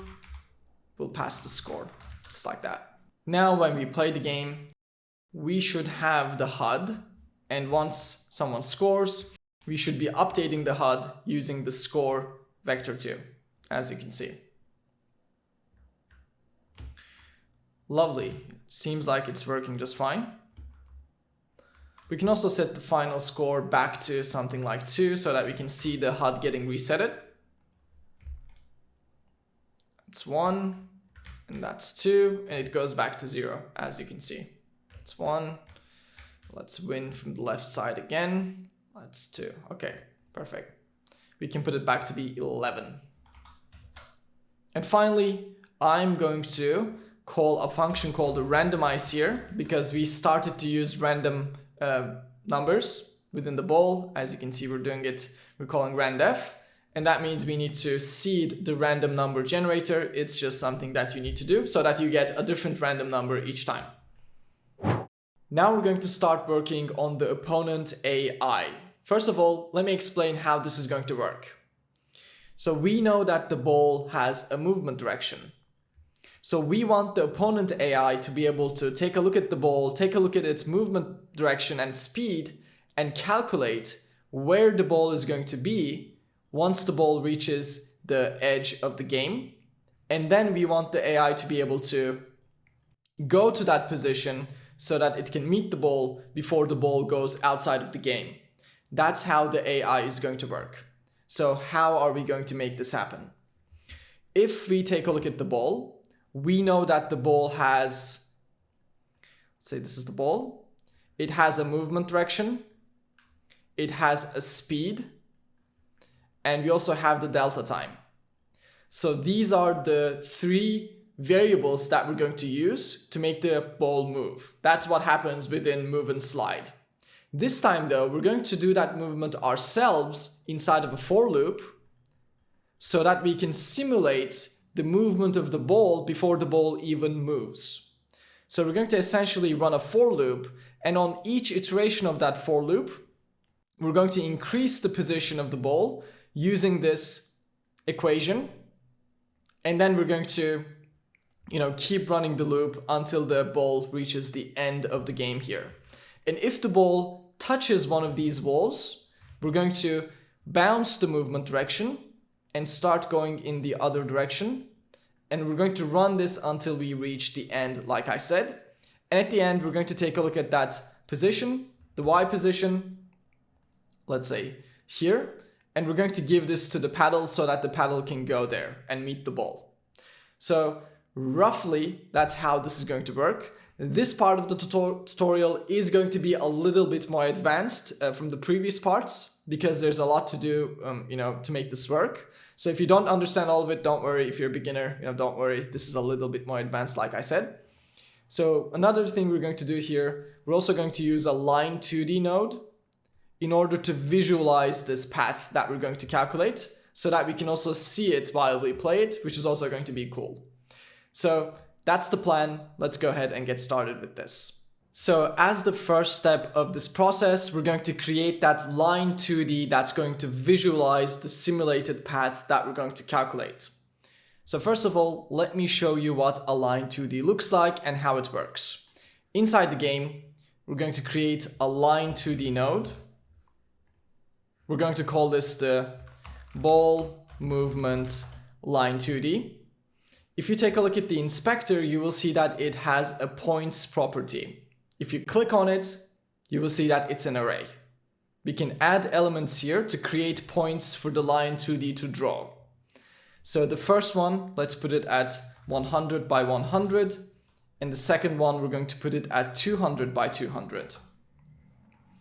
As you can see, the line 2D is drawing a line from the first point, which is here, to the second point. If we had more points, it would draw more lines. So let's create another point, and let's put this at 300 by 200. You can see that it's drawing one more line this time, from the second one to the third one. You get the idea. The more points you have, the more lines it's going to draw. One line for, each one of these points. So 0 to 1, 1 to 2, 2 to 3, 3 to 4, etc. So this is how the line 2D works. What we want to do is we want to place this at the top of the ball, and we want it to, use the simulated path that we're going to give it so that we can visualize the actual path the ball is going to go at. That is the plan. So let's put this back to the center, reset the position. We can also delete these points, just like that, because we're going to do all of that within the script. I just wanted you to see how this works. So let's save this, go into the script, and up here we're going to create a reference to this.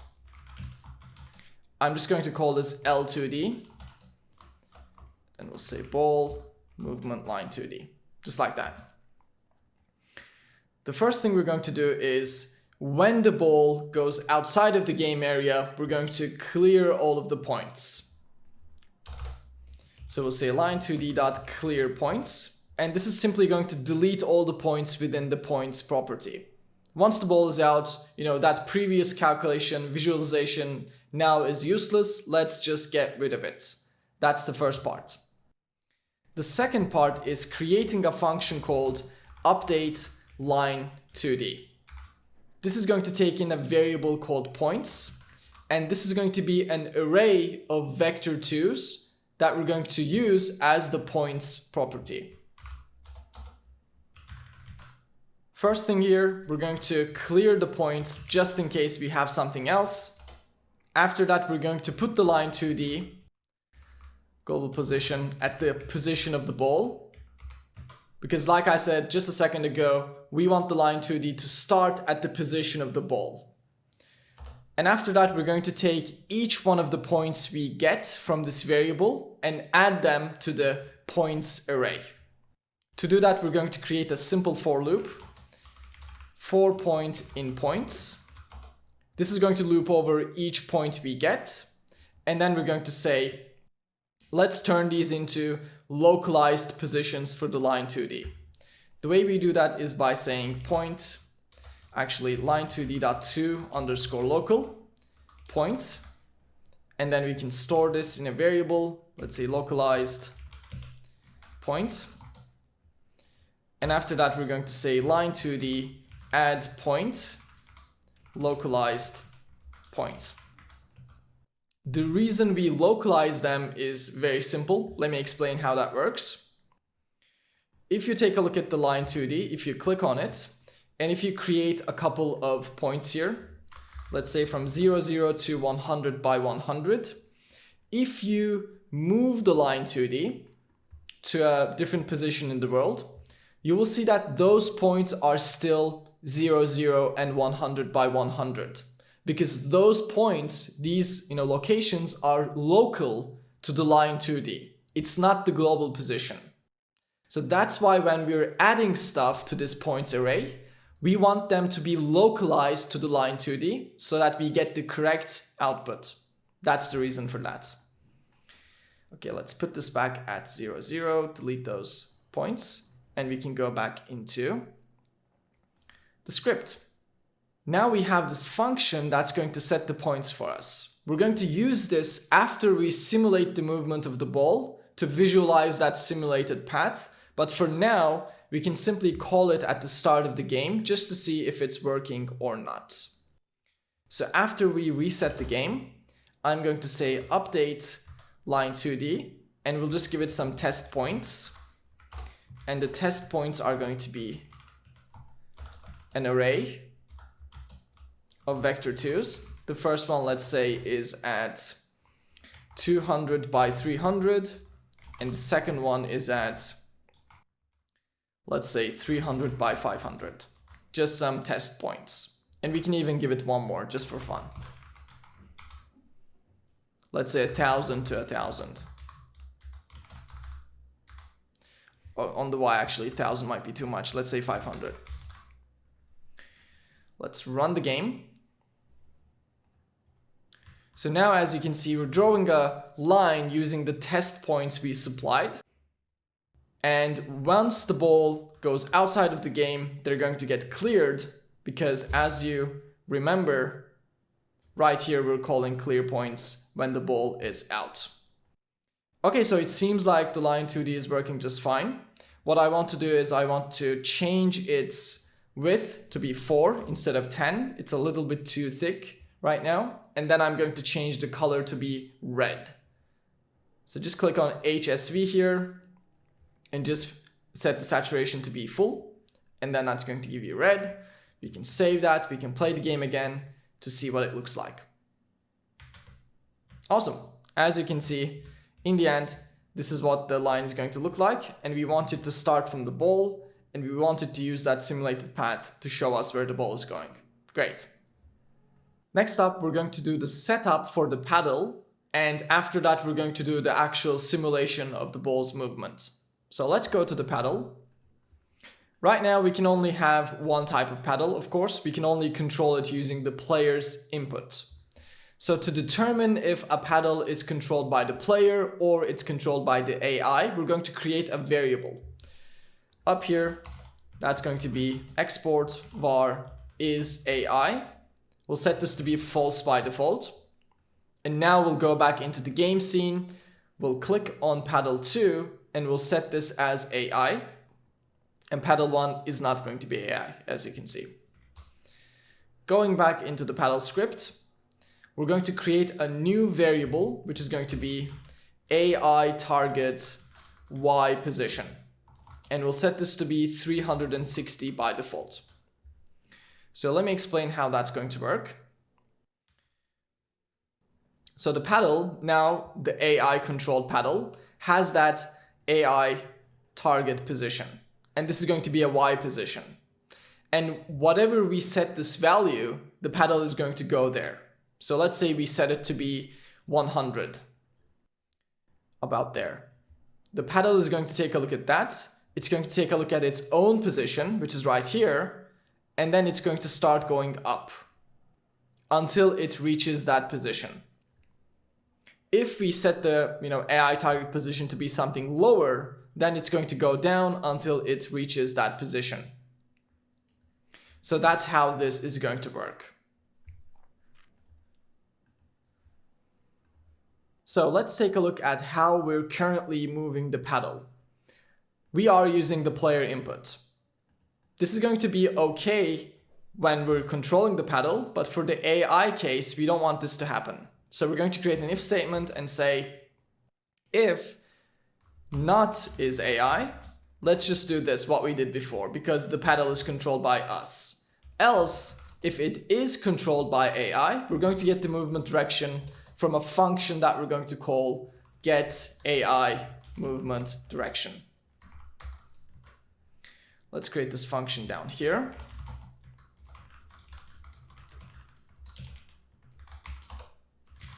And this function is going to return 0, -1, or +1. So the way we set this up, you know that if the movement direction is 0, the paddle is not going to move. If it's 1, it's going to go down. If it's -1, it's going to go up. And we're going to determine this based on the difference between the paddle's position and the target position, just like I explained a second ago. So, first of all, let's create a variable called distance to target. And this is going to be the AI target position minus global position.y. So the position, the target position we have minus our position. And that's going to give us the distance to the target. And we want to put this in the absolute function because in the case that our position is greater than the target position, it's going to be negative, but we can't have a negative distance. And absolute is simply going to turn it into a positive if it's a negative value. So if this right here ends up being -10, absolute is just going to turn it into +10. And if it's +10, it's not going to touch it at all. So this is how much distance we have to our target.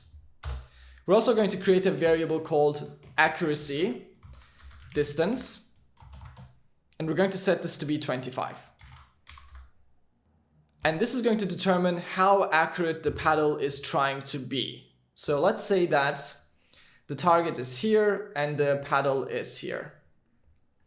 So if we set the accuracy distance to be 25, the paddle is going to start moving up, but once the distance between the paddle and the target is less than 25, let's say it's 24, it's going to stop. So the greater this is, the less accurate the paddle is going to be, and smaller this is, more accurate it's trying to be. So a good number I discovered was 25. If you set this to be too low, then the paddle gets kind of crazy. If it's too high, then it's just missing the ball. So 25 from my tests was a good number. So before we return a movement direction, we want to check if this accuracy distance, like if we're above the accuracy distance or not.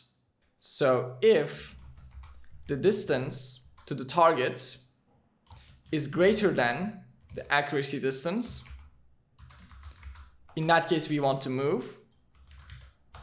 Else we'll just return 0 because we don't want to move anymore. We reached, we went above the accuracy distance. But if we still have some distance to move, we're going to check if we need to go up or down. And we can do that by checking the AI target Y position. If this is greater than our Y position, that means we need to go down. So we'll just return 1. Else we will return -1 because we need to go up. So this is extremely simple. What it essentially means is the paddle is here. Let's say in the first case, if the AI target position is greater, that means the AI target position is somewhere here. In this case, we obviously need to go down, so we will return 1. But if this is not the case, here, that means the AI target position is somewhere here. In that case, we need to go up. So we return -1. Okay, so this is how the paddle is going to operate if we turn on isAI. It is going to basically get the movement direction from getAI movement direction. And as I explained now, the AI movement direction is going to return 0, -1, or +1, depending on these calculations. So in the end, we're going to set the target position after we simulate the movement of the ball and we find where the ball is going to end up being at. So if I explain that in more detail, it's very simple actually. So let's say that the ball is here and it's going like that. We're going to run the simulation. The simulation is going to determine that the ball is going to be there. And after that, we're simply going to set the AI movement target Y position to that position, and then the paddle is going to go there. So that's how it's going to work. But before we do the simulation, we can actually test how this is going to work. So for example, if at the start I set the target position to be 100 and play the game, the paddle is going to go there. If I set it to be something like 600, the paddle is going to go there. And I can actually, with this system, create a much simpler AI with very little work. So what I can do is, I'm going off script here a bit. So I didn't plan to do this, but whatever. Let's go into the ball and let's go into the groups and let's put this in a group called, let's click on the plus. Let's say balls, very good name. And then we can go into the paddle and within the getAI movement direction, we can say get3, get first node in group balls. This is going to return the ball. And I'm doing this in a very hacky way. I would do this differently if I was actually doing it. And then we can just say AI target Y position equals ball.global position.y. Run the game. And now, whoops, if I can play properly, you will see that the paddle is following the ball. It's looking a bit janky. I don't know why, but as you can see, it's doing its best. And we can play with the accuracy distance here, actually. So if I set this to be like 50, you will see that it's going to be less accurate. Let's take a look.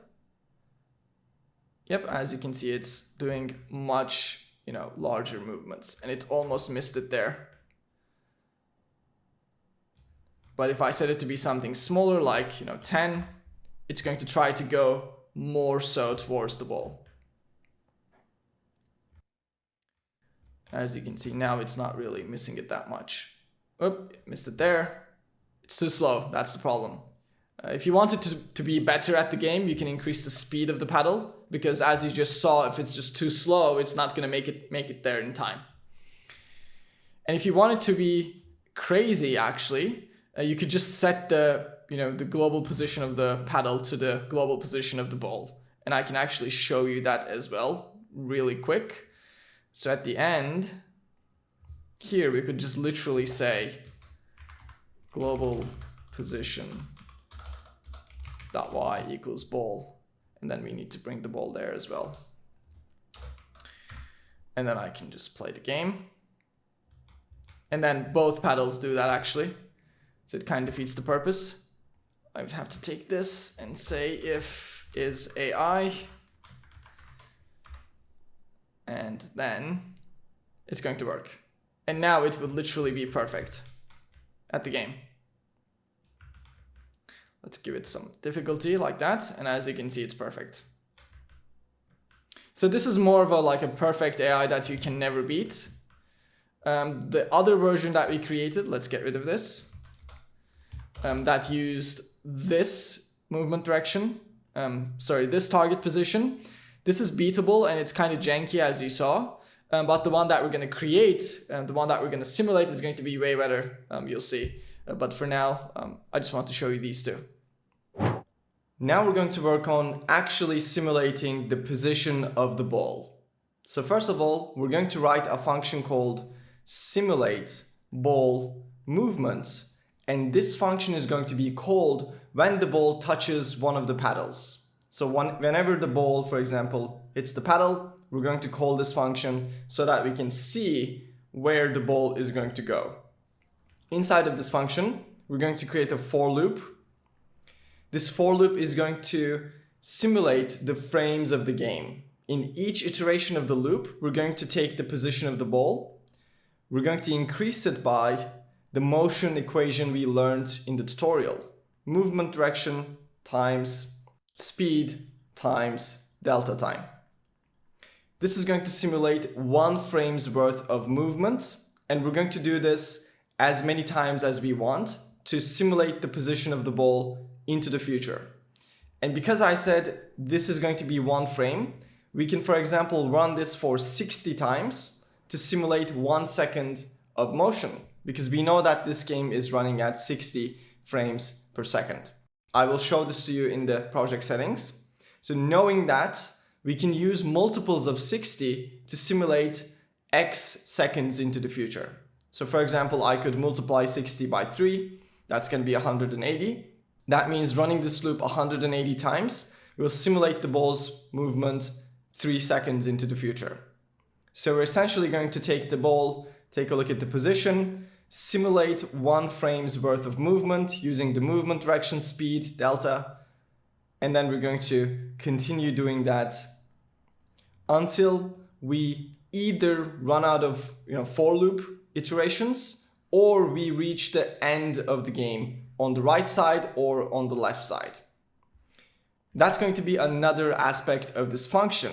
After we simulate 1 frame's worth of movement, we need to check if the ball has reached the limits of the game, meaning the top and bottom walls and the left and right edges of the game. In the case that we reach one of the walls, we're simply going to multiply the movement direction's vertical direction by -1. We're going to bounce it so that we continue simulating in the right direction. And once we reach the end of the game area on the right or left side, we're going to stop simulating because that's the end point we want. We know that this now is the position the paddle needs to go, the AI enemy paddle needs to go to meet the ball. So once we reach those limits, left and right, we're going to stop simulating and we're going to give this point to the enemy AI paddle as the AI target position. And while we're doing all of this, we're going to keep track of the points so that we can give them to the line 2D to draw. So in the case like this, for example, let me get a different color. We need to keep track of the starting position of the ball. We need to keep track of this point that we touched the wall, and we need to keep track of the final point so that we can give these points to the line 2D and it can draw a line like this. In the case that we only have, let's say the ball is here, 2 points, we only need to keep track of the 2 points, this one and this one at the end, so that it can draw a line like this. But the more walls we touch, the more points we're going to keep track of, because as you know, the line 2D needs to know about these points so that it can draw those edges correctly. So that's how it's going to work. Now let's go ahead and get started. So first of all, we're going to go into the game script, and down here we're going to create the simulate ball movement function. This is going to accept a float called seconds, and by default we're going to give this 3. So if we don't provide any value for this argument, it's going to be 3, so we're going to simulate 3 seconds of the ball's movement.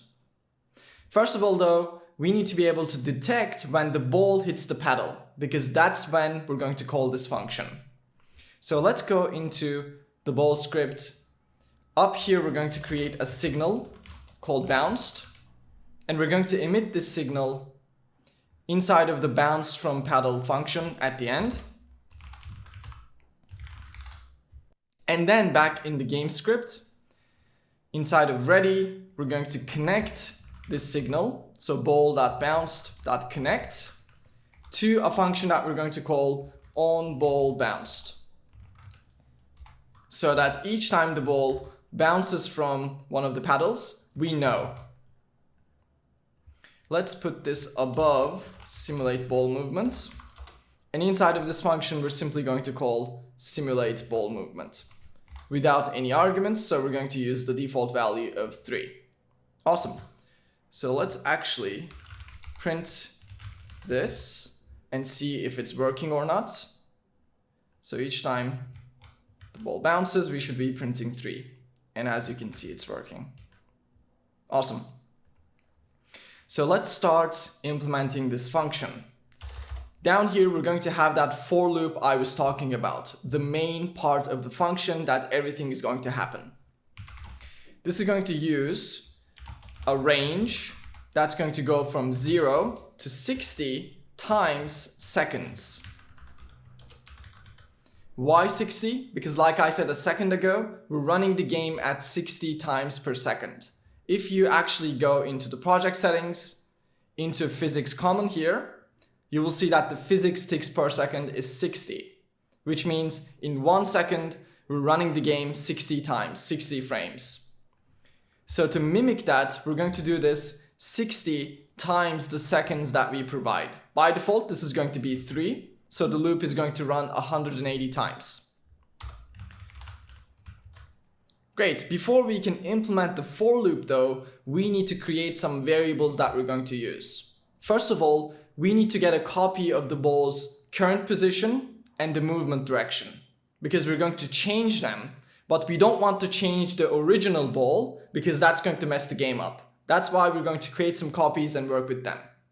So first of all, let's get the position of the ball. This is simply going to be ball.globalPosition. We will also get the movement direction. So we'll say movement direction copy. This is going to be ball.movement direction. And I also want to get the size of the ball because I'm going to use it in some of the calculations. And we will simply call that BS, ball size. And that's going to be we don't have a function to get it yet, but we'll create it in just a second. So let's just call that getSize. Let's go into the ball. Let's create a reference up here for the collision shape. And then down here, we'll create getSize, which is going to return the collision shape.getRectangle.size. Great, so that's all we need from the ball. Now we're going to determine the limits of the simulation. So we're going to have a top limit, a bottom limit, a left limit, and a right limit. And these limits are going to be very simple. The top limit of the game is obviously the top wall's edge. So it's going to be 0 in terms of the Y position. The bottom limit is going to be the size of the window, which is going to be 720. There is one catch though. The ball, if you take a look at it, has 10 pixels after its center here to up or down. That's why we need to account for the size of the ball. Because if the ball is touching the top wall, the center of the ball is 10 pixels below the actual 0 on the Y. So we're going to account for that, and we're going to do the same thing when we look for the bottom limit. When the ball is touching the bottom limit, there is 10 pixels between the center of the ball and the actual bottom limit of the game. And for the left and right limits, we're going to use this line right here, which is going to be the position of the paddle plus 10 pixels. And we can also use the ball size for that. So you can essentially think of this like this. So when the ball is here, like there, that's going to be the limit on the left side and also on the right side. Just like that. Okay, so let's put the ball back in the center. Let's see, 640 by 360. And let's give those limits the correct values. So for the top, it's simply going to be the ball size.y divided by 2, which is going to be 10. The bottom is going to be game area size.y minus ball size.y divided by 2. So that's going to be 720 minus 10, 710, like I explained. And the left limit is going to be paddle 1 global position dot x plus ball size dot x divided by 2. So this would be 50 for the paddle's position, and then we're going to add 10 to that, which will give us 60. And then the right limit is going to be similar, but this time we'll use paddle 2 and we'll subtract it instead of adding it, because here we're moving to the left, moving the limit to the left, so we're subtracting it. Great, so those are the limits we're going to use, and then we're going to create an array called points, and the first point we're going to put inside of this is going to be the current position of the ball, so we'll just say ball position. And at the end of the simulation, we're going to give this array of points to the line 2D, to the function we created here, so that we can display the simulated movement path. And finally here, for the variables, we're going to get the delta time, which we can do by calling getPhysics process delta time. Perfect, so we now have everything we need to do this. Let's go into the for loop, and the first thing we're going to do is we're going to increase the ball position using the motion equation, which is going to be ball position plus equals movement direction copy times ball.speed times delta time. So this is essentially the same thing as moving the ball one frame into the future. After we do this, we need to start doing the checks with the limits. After we made the movement, did the ball reach the left limit or the right limit or the top limit or the bottom limit? So let's start with the horizontal limits first. So if the ball position dot x is less than or equal to left limit, or ball position dot x is greater than or equal to right limit. So if either of these cases is true, if one of them is true, that means the ball is outside of the game area. And in that case, like I said, we need to break the for loop. We need to stop the execution because we reached the end point that we want to calculate. We don't care where the ball lands after it reaches the end of the game. That's irrelevant. So this will work. The only problem is we do have some edge cases where the ball is outside of the game area, but it's going in the opposite direction, so the game isn't really over. That's why I'm going to create 2 more if statements here to account for those 1% of the cases where this is going to cause a bug. And those are going to be the ball position.x is less than or equal to the left limit. So the ball is outside of the left limit, but, so we're going to say and movement direction copy dot x is greater than 0. So let's put some parentheses here to better see what's going on here. So in this case, the ball is outside of the left limit, but it's actually going to the right. This usually happens actually, let me just show you. So this usually happens when the ball hits the paddle from the top. So the ball didn't actually go outside of the game. It was just hit from the top by the paddle. So it's beyond the limit, but it's actually still in the game. So that's what we're trying to prevent. And we're going to do the same thing, but this time for the right side for the same case. So we'll just say else if, we'll copy and paste this, and in this case we'll just say greater than or equal to right limit. And the movement direction is going to the left, so less than 0. So we'll take a look at these edge cases and we'll say else, if those are not the case, that means the ball is actually outside of the game and we should stop the simulation. In that case, we'll just say break. So this is the check that we need to do for the horizontal limits. And this would actually be enough to visualize where the ball is going to go if we don't hit any walls. So let's actually see that happening. After we exit the loop, we're going to put the final point we calculated into the points array. So we'll just say points append ball position, just like that. And then we can say update line 2D with the points.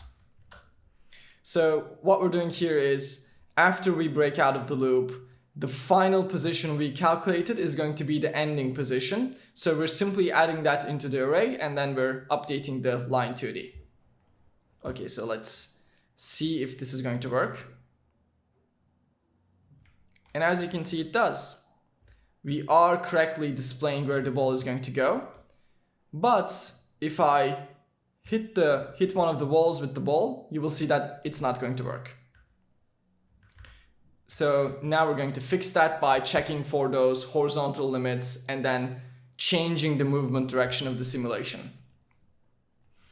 All right, so after this, we can simply say if ball position dot y is greater than, or let's do the top first, less than or equal to top limit, or ball position dot y greater than or equal to the bottom limit. That means the simulated position is outside of the top or the bottom. And in that case, we're simply going to say move direction copy dot y. We're going to multiply it by -1. Or we could also use that bounce function that we saw, but I'm just going to multiply it. And then we're going to add that point to the points array. So we'll say ball position. So we're changing the direction of the simulated movement direction, and we're also keeping track of that point, because as you know, if you want to draw multiple lines, you need to keep track of them for the line 2D to work properly. So with this, we should be able to correctly simulate as many wall touches as we want.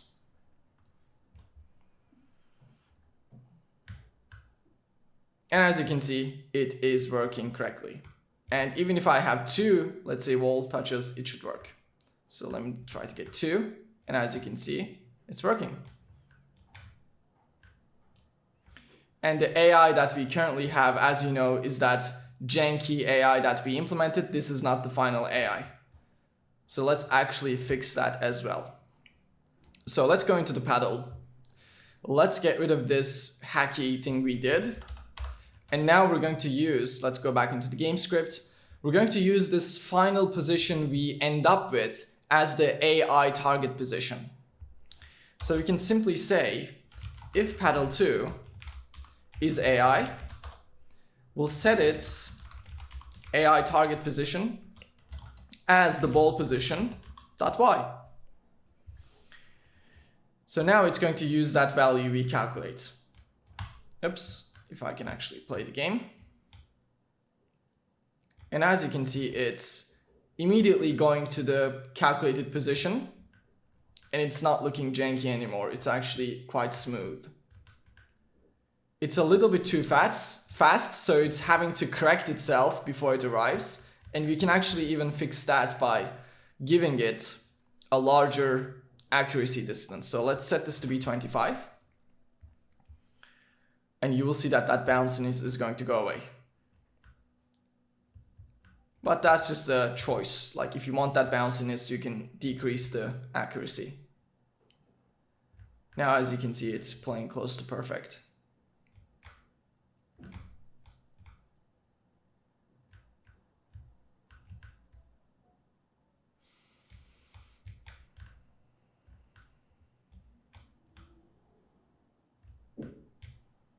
Awesome. So let's go back into the function and I'm going to do the same thing for player or paddle1 as well. So we'll say paddle1 is AI, give it the AI target position.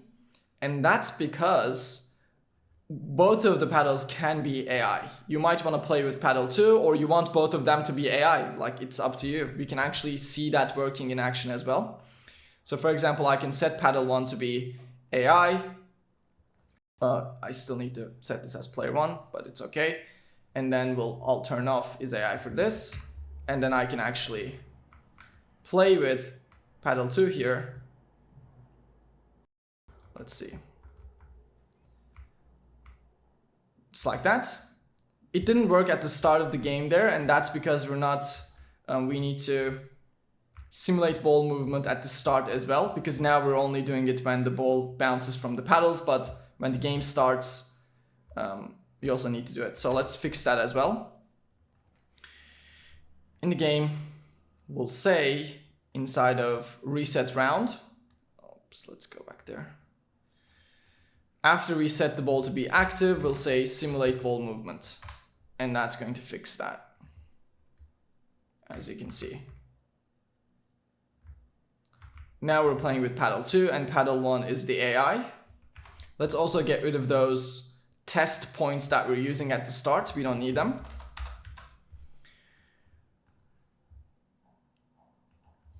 Beautiful. And the AI at the start is going to the bottom, and that's probably because if you go into the paddle, you will see that the starting target position is 600. Let's set this to be 360 so that the paddle doesn't try to go anywhere at the start.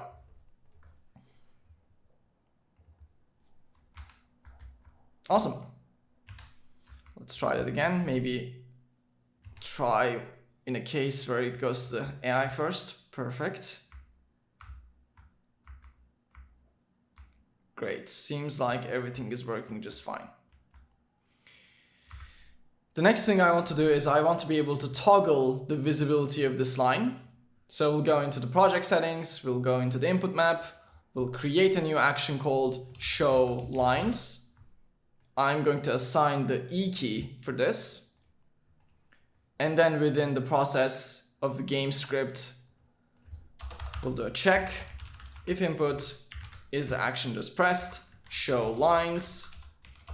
And then we'll simply toggle the visibility of the line 2D. If I can type visible, just like that. And now I can press the E key to turn on and turn off the visibility of the lines. And maybe we can start the game with the line invisible, and then whenever we want to see it, we can press the E key to see where the ball is going. Okay, so let me actually set both paddles as AI as well to see what that's going to look like. And now, as you can see, let's press E as well. I'm not playing at all. They're just playing with each other. As you can see, they're both playing perfect though, which is kind of funny. But yeah, you can also set both of them as AI, which is kind of fun to watch. Oops. Okay, let's actually set paddle 1 as non-AI so that the game is back to normal. So yeah, that's how to implement the enemy or opponent AI. Next up, we're going to implement the sound effects that we're going to use in the game. If you take a look at the assets folder, you'll see that we imported these 3 different sounds at the start. The first 2 is going to be used when the ball hits a paddle or the ball hits a wall. And then we're going to use the explosion one here when the ball goes outside of the game. So let's go ahead and implement that one first. This will be done within the game scene here. We're going to create an audio stream player 2D. We're going to call this the ball out sound. And while we're here, let's also organize this scene a little bit because it is getting quite large. So I'm just going to create some node 2Ds here. So the first one will be the ball. We'll duplicate this, call it paddles, and we'll duplicate it again and we'll call it environment. And then I'm simply going to take everything that has to do with the ball, like the sound, the line 2D, the ball itself, and then I'm going to put them underneath that node. Then I'm going to take the paddles, paddle 1, paddle 2, I'll place them in the paddles, and then I'm going to take these detectors, the wall and the background, and I'm going to put it in environment. And then I'll actually take the environment and put it above the ball and the paddles, just like that. This means we need to go into the game script and update these references. So let's do that quickly. It's going to be the ball. Let's copy that. And this one is also going to be the ball. These will be the paddles. This one as well. And these will be environment. This one as well. The start delay is fine. The HUD is fine. And finally, we'll also create a reference for the ball out sound, which is going to be the ball out sound, just like that. Now we can play this. Actually, did we set the sound for that? Let's click on it, take a look. We didn't. So it takes the explosion, left click hold, drag it into the stream, and that's fine. Then let's go back into the script. And here, when the detector detects that the ball is out, we're simply going to say ball out sound dot play. That's it. Let's take a look. And that is the sound. Cool. Next up is the beep sounds when the ball hits the paddle or the ball hits the walls. So let's do that within the ball scene. Here I'm going to create 2 audio stream players. First one will be called beep1. We'll duplicate that, and that will be beep2. Beep1 is going to have beep1.wave, and beep2 is going to have beep2.wave. So whenever the ball hits the paddle or hits a wall, we're going to pick a random beep sound, so one of these 2, and then we're going to play it. So we can actually listen to this within the engine. If you click on playing, it's actually going to play. And you can see that there's a pitch scale here. And if you change this float, the sound is going to change as well. So for example, I can set this to be 2. And as you can see, it's a very different sound. And I can also set it to be something lower than 1, like 0.5. And that's going to make it a little bit deeper. So we're also going to play with the pitch to create a different sound each time we play this effect, which is going to add some variety. Because if you keep playing the same sound over and over again, it's going to get a little boring. With the ball out sound, it's fine because the ball doesn't go out all the time. But with this one, since the ball is hitting the paddles and hitting the walls all the time, using the same sounds, the same 2 sounds, it's going to get boring. But by adding some variety with the pitch, we're actually going to have 6 sounds in total. Okay, so let's set this back to be 1, and we're going to change this within the script.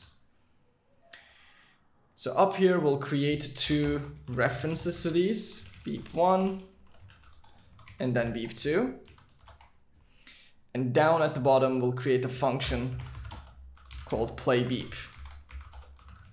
PlayBeep is going to be called when we call bounce from paddle, so inside of here. And also in here, when the ball collides with the wall. So we'll also say playBeep here. And we can get rid of this line. So playBeep is going to, first of all, pick a random beep sound, and it's going to store it in the variable here that we're going to call beep. So we can basically just put beep1 and beep2 in an array, and then we'll just say pick random. And then we're going to pick a random pitch sound. We can go crazy with this. We can literally get like a random floating point number. But I'm simply going to pick 3 different pitch values and then pick something random from that. So we'll just say beep.pitch scale. This is going to be a float. We'll just create an array 0.8, let's say 1, the normal sound, and then 1.2, just a slightly higher pitch. And we'll say pick random from one of these. And then we can actually print the beep.pitch scale to see which one we're using. And then finally, we need to call beep.play, of course, to actually play this sound. Great, so this should be working. Let's play the game and test it.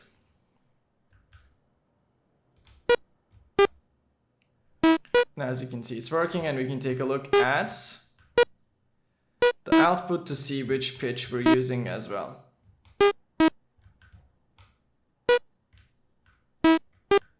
As you can see, it's picking randomly from those different values that we determined here. Okay, let's stop printing it. And that's how to do the sound effects for the game. So that is how to create a complete Pong game using the Godot game engine. If you liked the tutorial, take a look at this one as well. Also take a look at the link in the description. I wish you the best in your game development journey, and I hope to see you in the next tutorial. Take care.